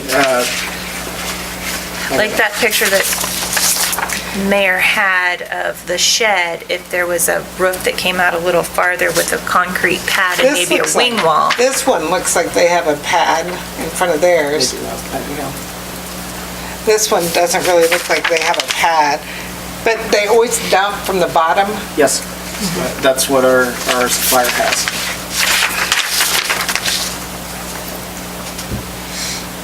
You know how we do it now. Go ahead. Well, you dump it down the street and then you Right. push it in. Yep. See, And they take up a block doing that. Yeah, they do the whole block. They run the block, dump it, come back, run the block again. And then I think it takes 3 passes on that block at Elm Street to dump the whole thing. And we can't get something that's just a back. No, they used to have something that shot it, and then that people got injured. I think somebody died. The rate on these Mack Goodness. trucks Yeah. is like, you can get this hauled in for $3 and it's like 10. It's cost me. Yeah, it costs you.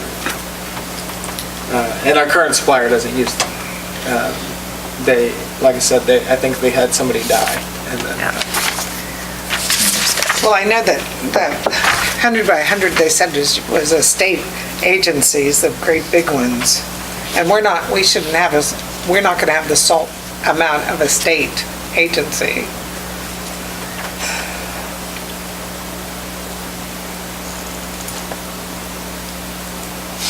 Well, I have a hard time paying an extra 40,000 just not to do paperwork with KDHE for a salt shed. Well, another way you can cut the costs, because that includes the labor of some company to come install the roof on. We've been told by some of these companies that hey, you can do this yourself, but here's my cost.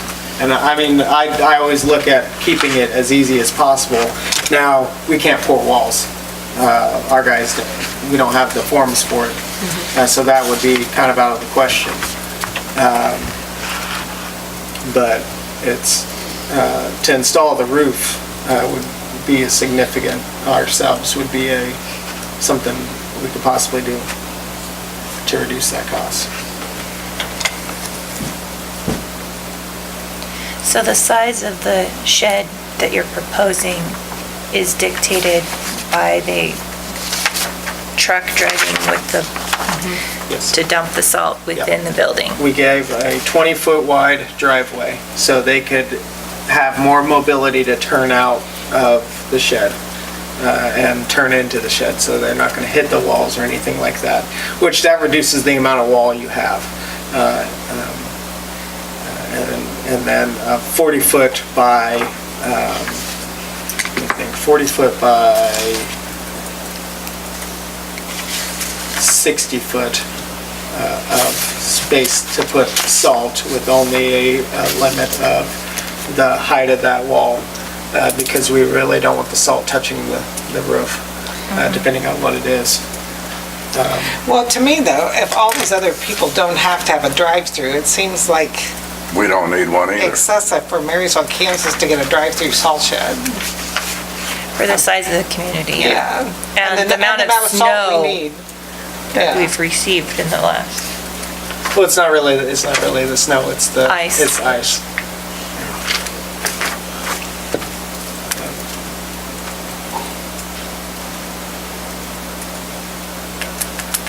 So what did we have before? What size was it? 60 by 80, 30 by 30. 30 by 30? Yeah, which is 900 square feet. And the 60 by, it's actually 62 by 80, which is almost 5,000 feet.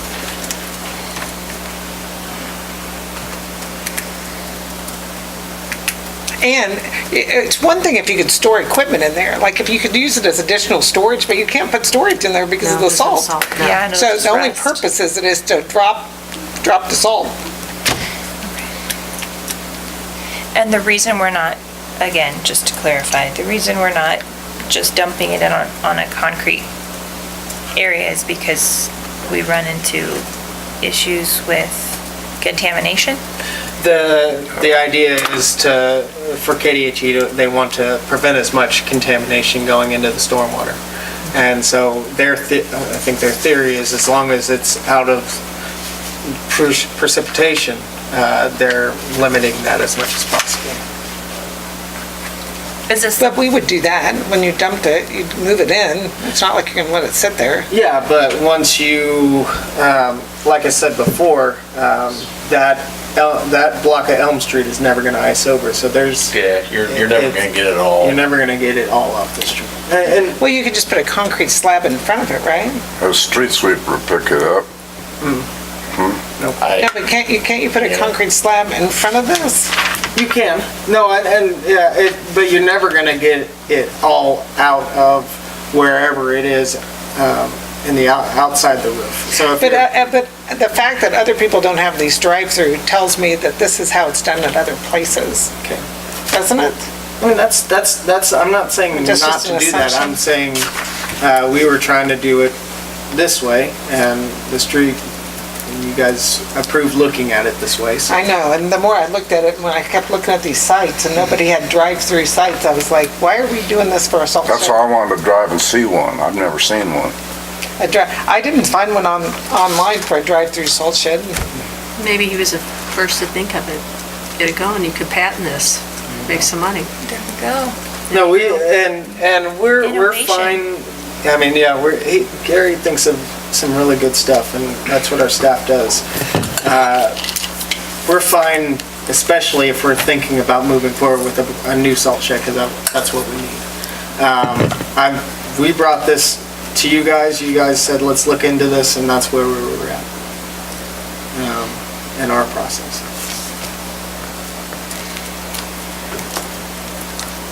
Well, I really don't want to spend I don't want to spend $100,000 on a salt shed. I mean, we initially thought we could get one for $30,000. So even if we double that, if we could find one for $60,000. Actually, that one I gave you for that was 70% off.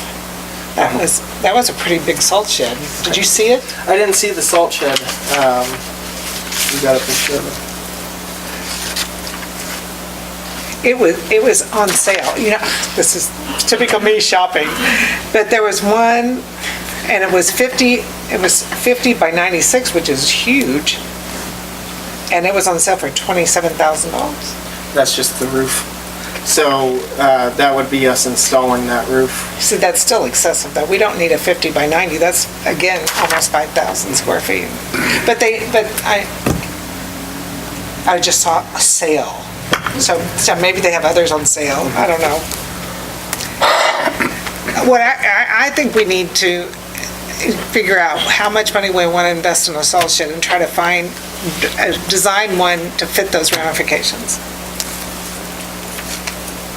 So let's say if we double our salt shed, let's say right now it's 30-30, if we double it 60-60, you know, that'll be enough storage for our salt, right? Right. And I guess everything's in increments of 62, isn't it? Or 12s, aren't they 12s? The 62 was because they gave you the floor width, so a 60. Plus the inch, plus the foot, middle of those, yeah. 60 feet 4 times. 66. Oh, that's true. Sorry. Anyway. So, I guess I never understood with the salt sheds how the end's always open, so it still is what the weather can get to it. Right. One end and then you have your water runoff, and that's, I don't know if we're gonna be in trouble. You keep the water out. In fact, that site down there, we normally wouldn't face this shed anywhere to the north, but that has trees in the direction we're pointing it at, so it really diminishes any sideways precipitation that would Okay. get in there. I'm gonna pass that, see if they wanna look at them. So we just have to come up with a decided size here. And then the portion of that up front, we wouldn't have salt out there. We'd have enough space for when we are loading it, having the loader up there. So that would further push it back. Okay. Well, we could go ahead and treat the concrete so it doesn't get corroded away. Right. By the salt. Right. Yeah. That's a You know, big this thing. is where I started on the salt shed. When I was on council, I kept saying, we should be able to put something on the bottom of our salt shed that we currently have that wouldn't go through, and they never could come up with anything. Why could we never find out something like that? Well, I think probably by that time anyways. A liner, that's what I was looking for, a The current liner. salt shed was probably already too far gone even when you just got it. Well, let's do something. So, And just a concrete pad way out here with a little wing wall, not this high, but just a little. Because we're basically gonna have the cost of the floor for whatever size building we build, plus concrete in front of that, however far we think we need to go out for a dumping area to scoop it up. So if we make the building smaller, we save on the sides roof, we don't save anything basically on the floor. Right. We're paying for that. you say the sides, yeah, and the cover. We won't save anything on the actual base. Okay, so we were initially planning a 60-foot long dumping spot. So yeah, you would take that, because you wouldn't be able to dump, you wouldn't be able to use the floor inside an enclosed, the three-sided salt shed, because they wouldn't be able to drive in Not there. really. They'd be able to back partway in there, but that's about. But they'd be kind of blocking the whole thing. Yeah, it just, you'd have to redesign that whole idea. You'd still probably have to have a road going around that, wouldn't you, though? Because they're gonna have, Well, I don't know, truck drivers, they can back into anything. well, but that's kind of a dead end. They back in, dump, and there. pull out. I guess Don't they you can back all the way Well, down. they back in and dump as they go, yeah. Could you, like on that one right there, Uh-huh. could you do little like 3-foot little wing walls beyond that come out and have a concrete driveway with little 3-foot wing walls so you could contain the salt within the driveway? However far out you would need to dump. And then from that point, within that wing wall driveway, push the salt into the salt shed. That would eliminate the structure. It would just be the concrete on the outside of it. It'd have to be pretty long as far as the wing walls, because if you imagine that whole, how long, like 300 feet they're using of Elm Street right now, they'd do that 3 times. So it'd take quite a bit of space out in front for those wing walls. Well, how I are you mean, gonna go in there and dump though? How are you gonna drive in and dump? They were gonna dump it 3 different times or something. They'd have to go, they go in, they dump, and then they stop. The guy would come in, move the salt over, then he'd back up and dump again. And he'd do that. Could you do the same thing? Do the same way, pull out so far, stop, push it in, Push it in. back in, dump it again? Yes. I don't know. I'm just trying to That's a possibility. think outside the box. Yeah, That's, that's a possibility. I don't know. I mean, I'm up for a new salt shed, that's what I'm for. Well, they come in, what did I say, they come 30 and then 42? I think so. So what do you think about 42 by what? If you want to double it, it's going to be about 2,000, so 30 by 60 would be doubling it. 30 by 60, or 42 by something. 30 by 30. And then you have to add the cement in the front. 30 depth is, do you want more than a 30 depth? I think you more want than it 30 longer. width? I think you want it Longer than wide, longer yeah. than wider. So the Okay. wide point. So you're saying if you go 30 by 60? Yeah, the 60 depth. I'd have to double check with Gary how because he's gonna be the one dealing with it on a regular basis, but if we're gonna do something, I mean, that's. 30 by 60 would make a pretty good shot at it, the first dump.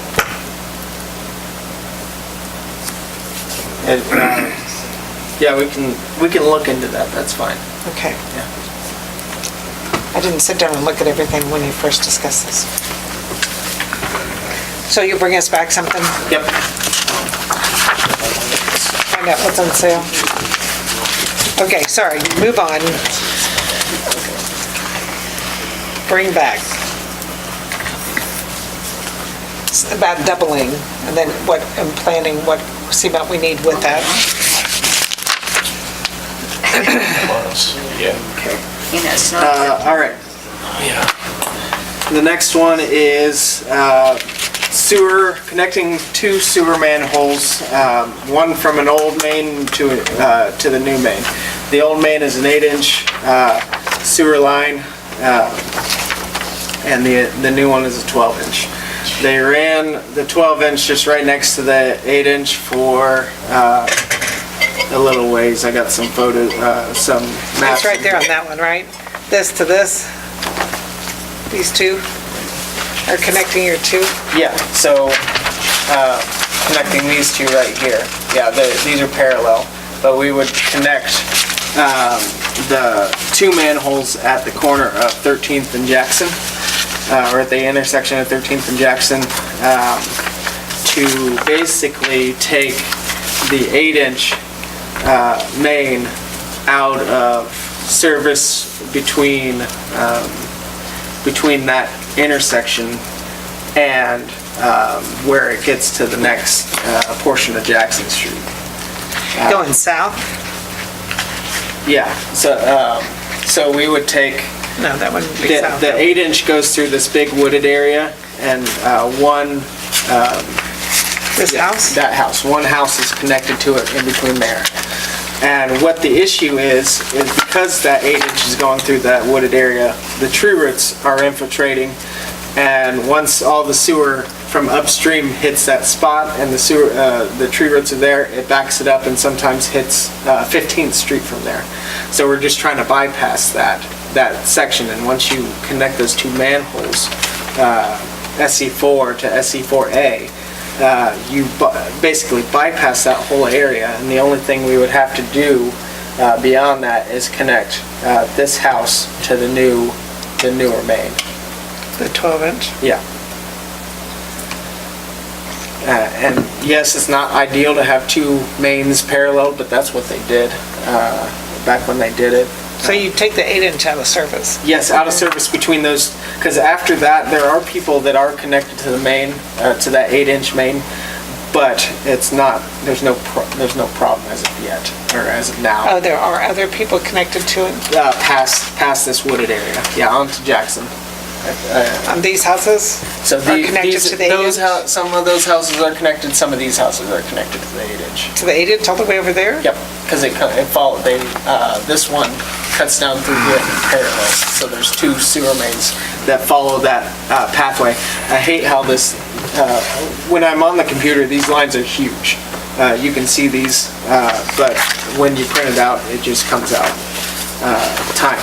But there's two lines right there that follow that path as the 8-inch exits that wooded area. So all you do is want to combine these two manholes and connect that one tap to the 12-inch? Yes. How much that's going to cost? We don't know that yet. We were trying to get some estimates. I always ask the question. Yeah, we were trying to get that, and I was wanting to get the approval before we were looking to go for bids or anything like that, or write this up. But it's a relatively simple, at least thought process of connecting these two manholes. The only thing I don't know is how much it's going to cost. Won't we still have that, where the wooded area is blocking that? Won't we still have those roots growing into the? Not into the 12-inch. They won't grow into the 12-inch? I mean, because the 12-inch actually goes straight south, into this, To the field. to the field. And it makes a huge, it goes all the way down here and follows the pathway. So it's pretty much out of the wooded area, where this one just goes right here. Through the woods. Yeah. So you're gonna avoid that. Yes. Okay. Well, it sounds like we should do it. You guys wanna, he wants looking for approval to move forward with this, so I guess that's the right thing. Move forward with this project? Yeah. Consensus to move forward? Yes. Okay? Perfect. Okay, so, and this is another one of those vague things that I don't want to get into the numbers, as I'm looking to see if we want to go out to bid or just get it fixed. And that's a challenge for me. Highway 36 in front of United Bank, where it's all alligatoring and from, it's basically almost a city block, I want to say. Is it all the way from United Bank to where? You see all the alligatoring, and then if you're out on the street, you see this crack that follows it. Is all it the way. going east or west from United Bank? West. West? Yeah. So in front of the used car, or Bucks there? Yeah, you'll see it, and it goes from. That is so sad. We just laid that, what, last year or 2 years ago? 2 years ago. And by the time we figured it out, it was past the year, it was way past the year. That's painful. It is painful. But I got an estimate on it from All Brothers, and it's well over $20,000, and I wanted to get your judgment on it. Yeah, I think we have to go out for a bid because we got beat up that last time we didn't, so I think we have to go out for a bid. I'll see if. The last time we didn't, right, Darlene? We got in trouble. Okay. That's our policy, so. All right. Well, I mean, What were they gonna do, tear it out and? you gotta tear it out, probably, their plan was to, because what's causing it is, they expanded the road right there, and how they expanded it was they put a concrete shelf, new concrete under there. So from the curb out to pretty much the edge of where that starts cracking is a concrete shelf. So 6 inches of asphalt on top of there, I think, and then you can tell that line follows that shelf. So it's shifting. It's breaking off where the shelf is? Yes, because I'm fairly certain the base is caving in under there. So do we have to put another concrete shelf in? Their plan was to take it all out, put it all back asphalt, because they felt that was a cheaper way, less expensive. Let's not use cheap. But is it gonna hold? Yeah. Okay. So do we have to have CES draft some plans? They could go, I mean.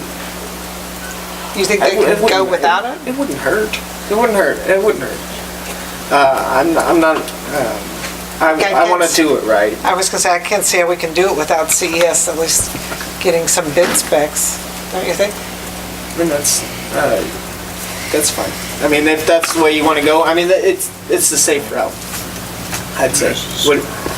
Do you want to chime in on this, Tony? Oh, is Tony still here? Tony, do we need bid specs on this? He said no. How would you say no? He said they're like a vulture waiting for the next thing. Yeah, how would you say no? Just waiting. But we just need to give them exactly what we want. Did you go look at this with Austin? I've looked at it, yeah. You've looked at it? Yeah. So you kind of know what we need to do? Yeah. So we need to probably have something written so we can tell the contractors what to bid? I wouldn't think it needs to be very much. Okay. Just, what do you want to go back with? Okay, and just where you make want sure to it's start us right. out. Make sure it's right, Tony.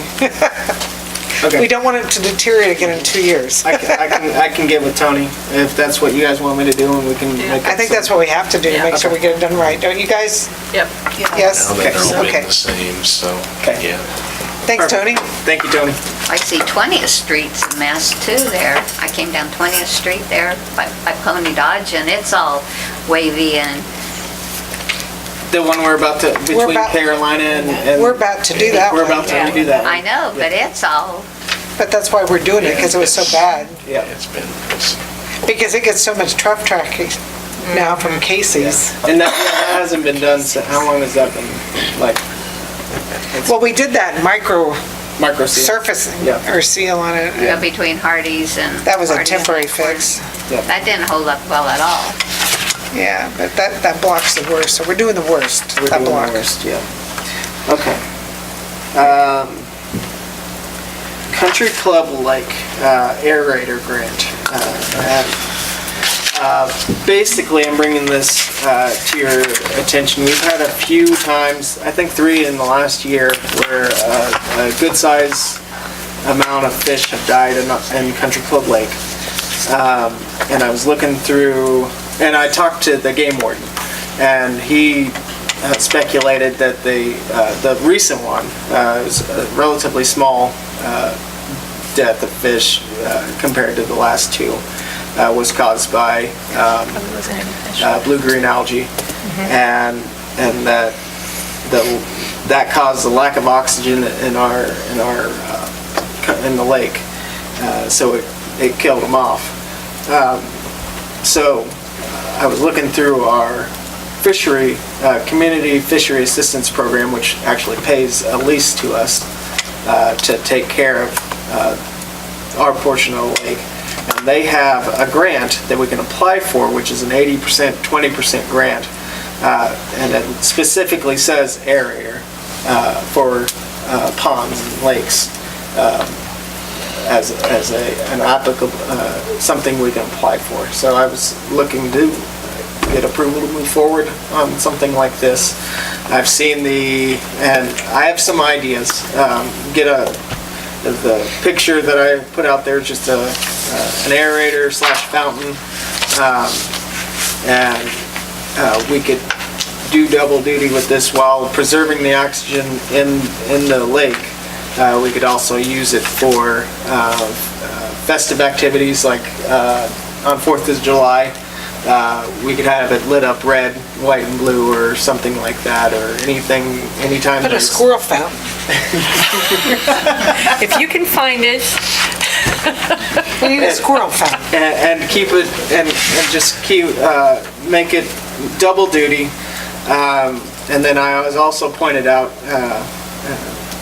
Cindy got after me, saying rather than running electricity down there, we should do a solar panel, and which I think that's a good idea. Yeah, and they specifically have solar panels that, for instance, there's a lot of lakes on farms that don't have electricity right next to them, but they need the aeration.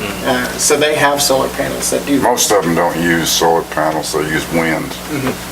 So something along the green portion of it.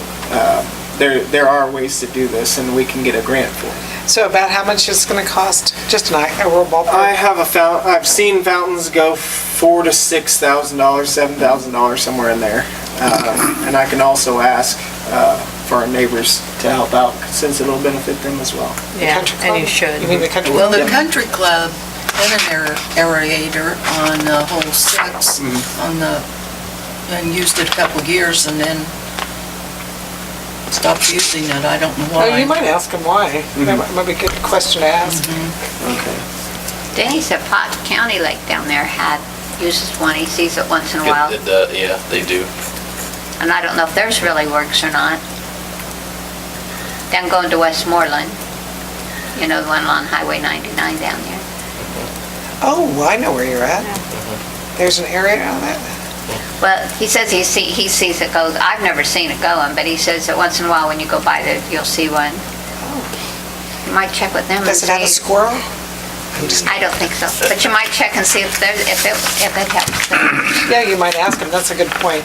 You want to call Park County and see if it's... Well, there's 2 Pot County, but this is the one along Highway 99. Ask them if it's been There's 2 helpful. Pot County lakes. There are, yeah. It's this one, yeah, on the highway right. Yeah, it's the one on the highway, not the one. Okay. Okay. So I can look into all that. Yes. We fine with moving forward otherwise? Yeah. Okay, and then my next one, Rick Castor approached us in regards to the last generator in the dam. out here, the Marysville Dam. He was a part of the group that initially, the city sold all 3 of these generators to his group for $1,000. And to have them basically use their labor, their machinery, and all that stuff to remove the generators. The way he tells it, the water was too high to get the 3rd generator out. So they decided to leave it there and come back at a later time if need be. He saw in a news story that our dam had broke and the water level had fell, and so he called us and asked us if he could come and remove the last one. He offered to pay a couple more $1,000 to come and get it, even though we see in our records that they'd already paid for all 3 of them. And so that's the question on the table is are we okay with letting them do this again? What's the generator look like? What's it look like? It's like a big disc. He sent me a picture of it. It's a big disc? Yeah. Concrete disc? No. It's, I'd have to pull it. He sent me a picture of it. It allows the water to get in there and spin it. Couple of tons of copper. Yeah. The price of copper goes up, you're gonna pay more, and if he goes down, he don't wanna pay for it. So, Well, Craig, he have says we he's got already paid another for it? he's got another dam to put it in. Craig, are we okay if they initially bought it and then they didn't take it and now we sell it again? Must be To the worth the same- money. Same That's buyer? what it is. It's the copper inside of it. I'm sure. Because people steal copper out of Yeah. lights, They want- traffic lights and stuff. So that's what it is the copper. Yeah. Just with the copper stuff, Can we worth the money. sell it again? Well, I think you can always amend an agreement or contract okay. that you enter into with the. You still have that agreement? We haven't found it yet. We found the minutes from back in 1990. If there even was an agreement. Well, we could I mean, if- reduce an amendment to writing. If they're offering to buy it again. Yeah. And so by doing this, what does it do to our dam? You take it out, what does it do? In the last minutes, they replaced everything as it was. So if they remove something, they put it back. So they take the and they turbine have- out and they put what in? Oh, they don't, they just put the surroundings back. The turbine doesn't affect anything. They're required to carry insurance in case something happens. And that was basically what we found in our minutes. Well, we don't have any use for it. Right. As long as it doesn't require us to, by them taking it out, that we increase what we have to do in case Corps of Engineer comes in and says we have to replace it. I did talk to the Corps today, and they only care if we're going to put something back. So they didn't really care that the dam broke. They care if we're going to put the dam back. Okay. So if we're gonna put something back in its place or put something in the river that displaces it, that's when they wanna know. And since it wasn't their project and it didn't affect, I guess, I think who would've came in, if it affected somebody else would have been the state of Kansas, which the state of Kansas said it didn't affect, it could have affected 10 farmers, but they all had alternate resources. But Okay, so it doesn't affect us, doesn't cost us anything. They come in and pay another couple thousand. Do And their we just need to labor. write up an agreement? Okay. I'm okay with that. Are you guys okay with that? Yep. Council consensus was proceed. Proceed with some kind of agreement, okay? And I had something else. Oh, I was gonna bring up that we didn't get the C-clip, the second phase, but we talked about that earlier. They sent me the email this afternoon saying that we were denied, but didn't give a reason. Didn't say it, and they actually said this doesn't mean it's a bad project. They just said they didn't have the funding necessary to give it to us. So we can reapply. We can reapply. When can we reapply? Next time it opens up, I think. probably sometime next year. I forget if they do a moratorium on any of these, give you, make you stop, not apply for a certain amount of time, Tony? Not that I know. I thought that C-clip was kind of a hands-down thing based on KDOT. We thought, because we already had one C-clip, that it was good money, that they just wanted to, if they would have combined it, it would have been cheaper overall. But I guess they didn't see the merit in that as much as spreading the money somewhere else. Okay, well, we'll just reapply whenever we can. Yep. And you haven't talked to KDOT about our possible changing the lanes thing? No, I sent that to BG since they already had all the specs on that intersection. What'd they say? They were looking it over. They thought it was possible? They didn't say if it was possible or not. Okay. They were gonna see if we had any alternatives. Yeah. You know, I was driving through Seneca the other day, and you know, they have that, they changed their lanes of traffic. Remember, it used to, they added that left-hand turn lane and pushed all the traffic to the north. And I hate that thing. I know, but I'm just saying they did. I've finally gone through enough times it doesn't get me, but it got me several times at first. Yes. You're just driving along and all of a sudden. It's a left turn lane? Yeah. No, that question is out there. Okay. All right. Do you have anything, Debbie? Okay, we're gonna go through standing committee reports. On streets, so who laid that concrete on Broadway and Second? Did our guys do Our that? guys did. Our guys? Yep. Well, that's And good. they got the other half to do, yep, so. Okay. It should be, hopefully, they're pouring thick enough concrete that it should be ready to go for us nationals. Okay, and then Why are they doing, excuse me, you want to ask a question, is it regarding Second and Broadway? Okay, go ahead and ask the question. why were they putting new cement there? Because we had that force main break, and it actually messed up the asphalt there. Oh, are we gonna have to rip that up when we do our new project? Which project? Our new, that Tony's designing for our force main repairs? Depends on if they can bore it or not. I mean, we're gonna see, but we don't have that yet. We did need to fix it somehow. Okay, I hate to rip up, if we're putting it in today, rip it up in next year. I can understand that. It's just, we needed to fix it, otherwise that asphalt was just going like this, because of that break. Okay. And then I noticed in the highlights it said that something about transitions on 3rd, 4th, and 5th on Carolina. Is that something we had already agreed to, that we would do these transition work? Well, it ended up the brick was not lining up exactly how we thought it was going to. So rather than having the contractor mess with the brick and cost us quite a bit more, we just... So is that something included in their bid that they're not doing? Or? No, it was never, we went above and beyond what initially was. Okay. If you go down there, you'll see a separate section on 3rd and Carolina, and you'll see that It wasn't part of the contract, though, it's just something additionally our guys are gonna do? Yep, and Okay. we poured the one. Did you have a question on the streets, Dave? Kinda. Okay.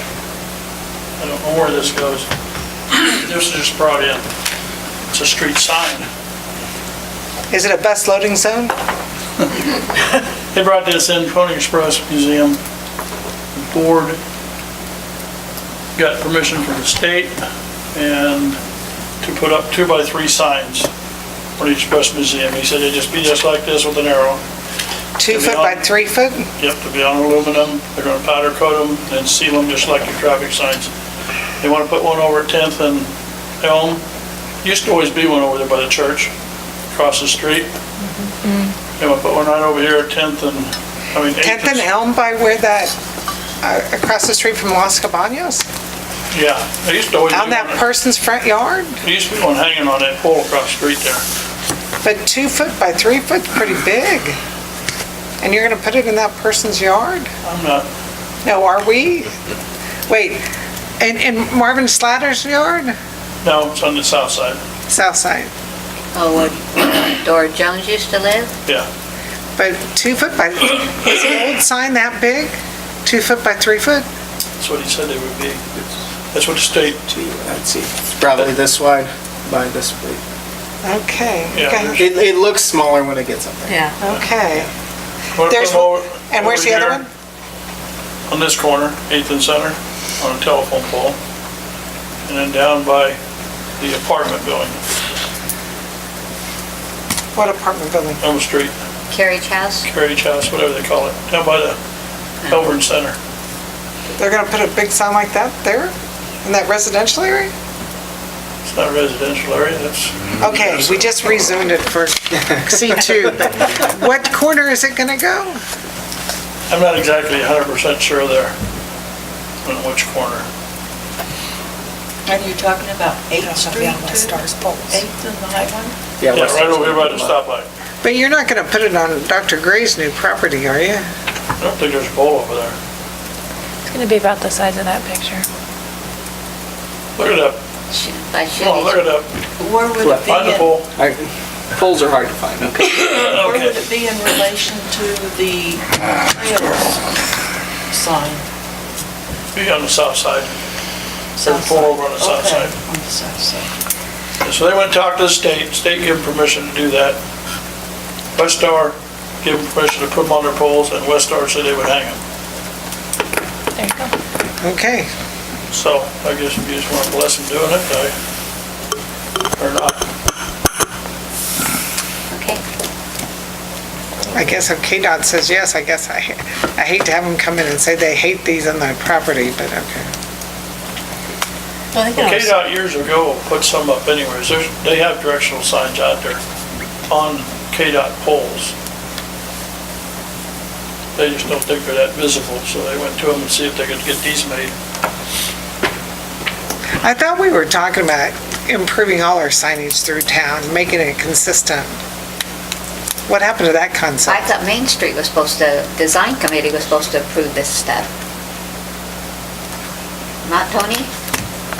It's not on Main Street. No. Main Street doesn't have anything to do with that? But I remember them talking about making all the signs consistent throughout the city, and now we're just adding big new ones. Anyway, I hope nobody complains. Yeah, well, anyways. But it's not this, it'd be something else. So is it gonna go on the same pole that the Blue River Trail sign pole was? No, it'd be on the No. south side street. South where the side by telephone pole is. By Marcus's? Yep. Okay. All right. Thanks for warning us. We'll see if anybody comes in and complains. Okay. Hey, thanks, Dave. This isn't what it's gonna look like, just the drawing is. Is it gonna be yellow? No, they're making a decision. Is it gonna be white? I forget what, it's gonna be like directional signs that the state does. But they got browns, they got bluish. Blue and green. Yeah, I think it's gonna be the same as theirs. They just didn't make it for them. They gotta make their own. Oh, okay. So, Well, thanks for the heads up. okay. Anything else for street? The new chip and seal streets look really. They look good. Yeah. That Haydite rock. We haven't received any phone calls about them. Dust, there's no dust. Kind of I disappointed. drove on there. There's no dust. Have you just done the first route? Yeah, first route, and we're just waiting for 2 dry days in a row to do the second route, and then. so It's on and ready so to go? forth. Yeah. Okay. But they really are nice. And They there's no look nice. dust flying and nothing, so. And they're crushing great. down pretty nice. You can, it looks like a really good road. Hallelujah. Yes, yes. Okay, water, wastewater. I saw that water sewer is working on an air compressor. What do they do with the air compressor? What kind of work do they use? The air compressor, They said they were making a trailer or toolbox, yeah. what was it? Well, so what did they do with that? What did they just do? Made a new hitch and they're making a toolbox. Okay. Well, what do they use the air compressor for? Cleaning out lines, what were they just using it for? I can't remember, but they use, I mean, they don't use it as much as the street shop does, but, or at least currently. I just couldn't figure out what they did. Okay, Well, they probably use it when they blow down the pool, don't they? Yes, they do. For that, I don't know. they're gonna blow the lines with it? Yeah, Okay. winterize it. Anybody else? Water, wastewater? Parks and Rec. Yes, Mayor. At our last meeting, there was discussion about wages that we pay the lifeguards. And from our videotape, we talked about, it sounded like we only pay minimum wage. And I looked through, and didn't you, Austin, you and Claire come up with the wages for the lifeguards at the start of the season? Or was that all Claire's? What do you mean? We go by our book, our lifeguard handbook. And so anyway, there were 6 first-year guards who were paid the minimum. 4 second year, and they were paid at $7.75 an hour. 4 third year, they were paid $8.25 an hour. 3 fourth year, and they were paid $8.75. And then each, the guard and the managers, $12.11.50. And then we provide swimsuits, t-shirt, whistle. Those items come to $55 per guard. And then the new guards, in addition, get a $20 water bottle. And contrast that with our city seasonal workers, they can start as low as $7.25 an hour. City, what? Which seasonal? Well, that's in our schedule. Yeah, That's what we have a... We could start as low as $7.25. I was just gonna, I know behind Cindy's desk, there's a comment box. Is that for employees? Can you put one out by the water department and have, people can make comments just to get people, after all this pool stuff, and maybe we need to have a box, a comment area at the pool. People keep thinking they want, that we're not doing enough for the pool or anything else. I just think we should have a comment box, so if people feel like they want to tell us something about pool operations or any other, that they can leave it for us, okay? I know we have it online, but, I had Debbie pull the concession stuff, that was always a big deal at the pool. And it looks like they're gonna be pretty close to break even, don't you think? Between what they bought, including salaries, so. And the last thing was, I sent a guy over to you. Did a Chris Schrader come for the Kester House? Yes. Yeah, I met him and he said he could possibly do that work. What are you gonna do about that Kester House? Are you gonna rebid it? Because you said you called I read your highlights, you said you bid it. People said they were... It was supposed to be on the 23rd, Thursday, and nobody turned it in. And usually somebody will turn something in and we either call it good or leave it open. I think at this point we need to get something going, so I left it open and told each of them, because they all said, hey, I want to bid. Either they didn't read directions. The deadline? Or what. And I said, okay. So you contacted all 4? Yeah. And this Chris Schrader, he came in, he looked at it, he said he'd also... He could work on it? Okay. Well, you guys, when you meet people and you find out they do stuff that the city could use, send them in and talk to Austin, because I was like, will you go talk to our city administrator or something? So that's gonna go up for rebid, and what's your deadline date? I told them pretty much Wednesday, because they were already working on Can getting Chris it. Schrader get that done by then? He said, in fact, that's what he said, he could get it sometime this week, and I said Wednesday, and he said, yeah, that's fine. Okay, I hope he does. He came in last It'd be nice to have another name to do work. And the last thing is, I saw the pickleball court was already painted on there. It's all ready to go? Yep. Okay, good work. Anybody else? I hear somebody played. Somebody played? I haven't heard. Yeah. Who told you? Was it Jeff Sandstrom? Jeff Sandstrom and somebody else. Brian played. Jeff and Brian played. Did we take pictures? I don't know. I don't know. Cool. We should have one for council. Okay, we'll have a round robin. All right, cemetery and airport, you guys got anything? Police and fire. There's been nothing I just have to congratulate the guys. They've been putting some extra effort in and doing a lot of good work on a lot of different things that have been going on around town. They're being proactive. Are you talking about police or fire? Police. Oh, okay. The police. They're being proactive, which is nice. You know, they're just because it needs to be done. So. And is Dave still here? Did he leave?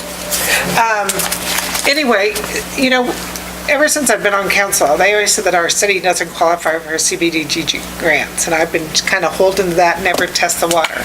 Well, then Jen Duffy is a new director at Chamber, and she said, well, I think you can make that work. I think you can get fire station grants. And I said, well, I would love to know if we can get fire station grants. So sure enough, it was through CBDG. But then she said, you know, just because you don't qualify doesn't mean you can't have a survey done and make that qualification. And that's what Waterville did. Do you remember Ann Walters talking about that? That they went door to door? Anyway, so the specs are that, you know, we have to be at a certain HUD, low, moderate income, like we're at, I think 41%. We have to be at 51% to get CBDG. And they say our average income here is like 45,000, median household income of 45,000. We have over 500 residences, so we wouldn't have to survey so going back to Jen. So Jen said they really encouraged her to do a survey to get reevaluated, not just to take the 41% that we're at. And so what I did is I pulled up the ones that, these community facility awards that they have offered in 2018, and then I looked at their percentages they started with, and 3 or 4 of them were below our percentage, like at 37.5 and 36.96. And so then I called the lady, or I emailed the lady from CBDG and said, they have, did they do a survey? You know, they had a form that showed what everybody's was. And they said we had to be at 51 and we're at 41.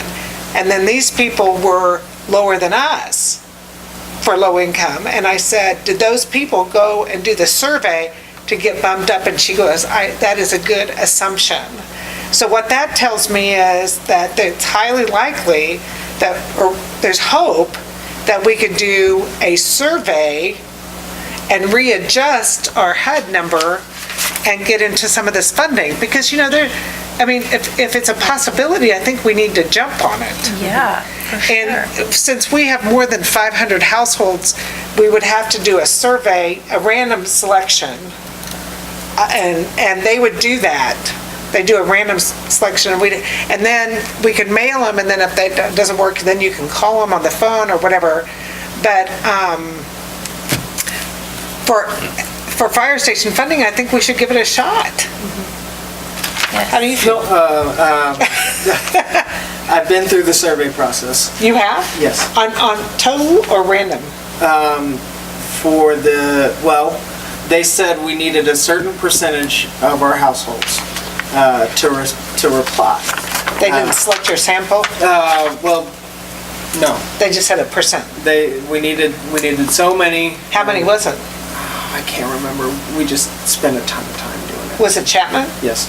It was less, they had less than 500? Well, we had 1,300 population, so it could.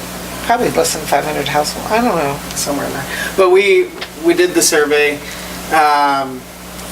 It's a challenge getting people to respond, and I'm not deterring anything from this. Challenge to get people to respond because they don't want to admit disclose how much income. Disclose income, or they feel like if they fill it out, we down at the city office are gonna know exactly how much they make, which is not the case. So that's a challenge to get over. And one of the things I would recommend is devoting cash to this. And one of the things that's very popular with getting people to respond is a random drawing of sorts. So An incentive. An incentive. So a random drawing for you to complete the form that helps us. Yes. And what would it be? free water for a year? You fill this out, no, when you fill this out, you get a $100 credit on your account. Ah, And you mean for everybody that fills it out? No, No, you you would, draw. you would select like one or two people We- who randomly, Yeah. who. Would be thrown in the fill- bucket. Exactly. we Is did that it in- gambling? We did it in Chapman as far as we did a $5 for anybody who filled it out, because we wanted just. Oh, that's not a response. bad incentive. But Or it 10 didn't, bucks. it didn't work. It didn't work? It didn't work, because it was just $5. And the deterrent was, I don't want to put my numbers on here. Uh-huh. And I personally went door to door. Not a fun situation to go and go, hey, how much can you fill this out? How much do you make? How many people are in? I can't believe you house? can do it over the phone, though. Doesn't that seem weird? Well, you can do it by mail. Yeah, but you can do it over the phone. You call people up and say, of course, who would believe you? Hey, Yeah. this is Yeah. Carter Well, Brandon. something like that almost has to be done by a survey company. Well, the random North. selection has to be done by them. Yeah, North Central Regional Planning does this sort of thing. If They would you- help us with it? If you want to contract out, they are willing. So to did do you not qualify? Did you not make the that. number? Eventually made the number. You did?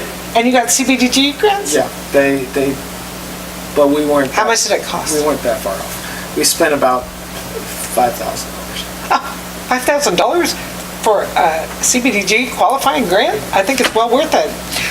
So, you know, the thing that kills me is ever since I've been on council, I've been told that we don't qualify for this. So we have never tried to until Jen says, well, you shouldn't give up then. And I'm like, well, why not?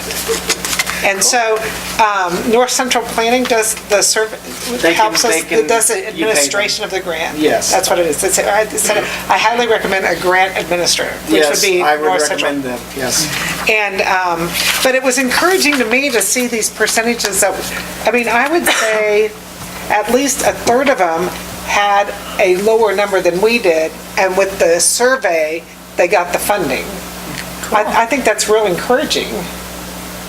So do you want to pursue this? That's fine. No, if we can get it, that's great. I'd love to have more. Are you going to talk to grants. North Central Planning? Yeah, but, so, I mean, the fire station, so they start out at, you know, what they do is they give you, you know, they recommend a local match and a local effort. Yes. And but that's okay, even if they give us 60% of the fire station, I mean, whew, that'd be great. Okay. I just found that today. So I was all excited. So you'll come back and see what we need to do the next step? All right. Anybody else on police fire? Admin and finance, the only thing I want to say is, I think we need to have an admin and finance meeting, and I think I want to talk about those longevity raises, because I don't think our longevity raises for our employees give them nothing. I would like to increase that. You know what they did up at Landell's? They gave, for their longevity, they gave them 5 cents per year that they were there, and then they attached that to their hourly wage. Well, see, we give 5 cents or 3 And then cents, it goes- but that's not very much. No, but that's how they got them up, and then. Well, we add it to our hourly rate. Oh, you mean like a initial If somebody's bump? there 30 years, okay, they decided to do this, they gave them that 5 cents. For 30 years? Yeah. All at once? Yeah, and added that on to their hourly wage of what that would be. Well, I would like to just make it so going forward, the longevity rate is decent. Yeah. Rather than being 2 and 3 cents an hour. Yeah, because that's. And ours goes the opposite of how it should be. Ours, as the longer you've been here, the less your longevity rate should be. It should be the opposite if we really want to retain these people. Well, that's why they did that, is because the retention level's been poor. Well, do you want to make a recommendation, or you want the? Yeah. Yeah, do you want FNA to look at it, or are you just going to bring it to council? However you want me to, I think we can, in fact, I can, to get it started. Is a 5 cent a base? I mean, is that how they did it, or? Well, what they did is because when the new employees were making just about as much as the guys who were working there for 30 years, and it really caused a lot of problems. So this way, it bumped the people up there that had, stayed with the company 25, 30, 35 years. and gave them that much more, and then they would go on from there. Yeah, see, I'm thinking more like beginning, we start doing it like, not maybe calculate times how many years. you give it, but let's make it more reasonable beginning now. Yeah. So Does that make if sense? we transformed, let's say our current system, it says 5, 4, 3, 2, 1, or however that goes, maybe we started out at 5 and then go from there. 7, 9, 11. 7, 9, 11, okay. That's a good Something like start. that. Something like that. I'm just throwing that out. Okay, But I think we need to do that. okay. Anything else, finance admin? Yes, I'd like to, for the next meeting, have the incentive resolution ready to vote on, Okay, because we've had that in the works for quite some time. okay. And let's see, parks. One other F&A thing. Just, you guys weren't on council, but every year, the Community Memorial Healthcare has this memorandum of understanding that the city supports the fact that they provide care for people without financial means or the uninsured, and that by us, and we support the hospital, that they get lower prescription drug costs. So I just wanted you to know that I signed it again. So thank you for hospital for providing that. And the last thing is a renter. We need a renter now. Do we advertise? We got a couple People interested in it? improvements we need to make. Oh, we have to improvements, okay. All right. All right. Appointments, don't have anything. City attorney, you have anything? Do not. I don't know of any reason for an executive session. Everybody okay? And round table. Thank you to Blue Valley TV for mixing the audio and the picture to make it work, since hopefully that won't happen again, but thank you for doing that. And reminder that the Tater Truck is going to be here on September 4th for all of us to celebrate and make a fun event for Marysville, Kansas, and our squirrels. And the last thing I was going to say was about the flags, but do you want to announce that about Dawn and Leanne? Well, I'm not real sure how much it was, so maybe. It doesn't matter how much it was, it's just, Well, Don and Leanne Stingelmeyer bought all new flags, I think, for the Avenue flags for. The cemetery. For the Memorial Day for the cemetery, so if They you see announced- them, we're supposed to thank them. yeah, they announced that at the American Legion Mixer, Yeah. so thank you for Dawn and Leanna. They bought new flags for our cemetery. 20, Very it's like nice. 20 flags. Wow. So that was very 20. kind. Or, I don't, whatever Oh, number. no, it's way more than that.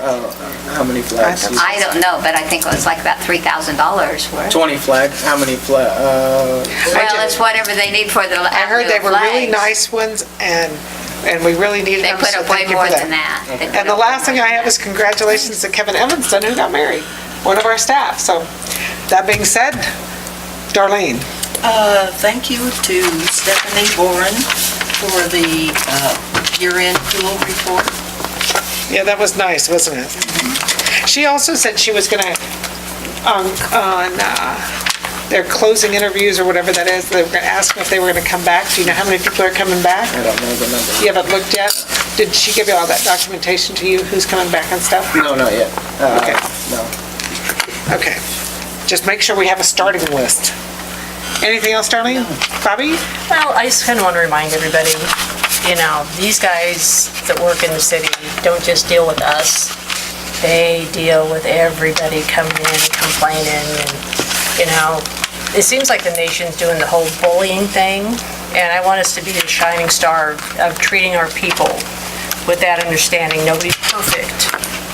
Everybody needs a little understanding, but I deal with a lot of different personalities all day, but I can say what I want to them.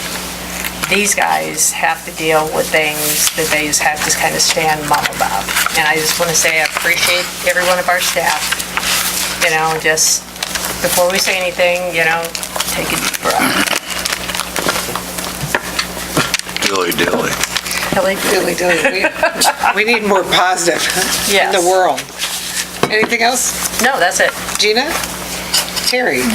No, I'm quiet tonight. You're quiet tonight? Diana? I don't have anything. Jason? With that being said, I would entertain a motion to adjourn. Is there a second? Second. All in favor, say aye. All right. Opposed?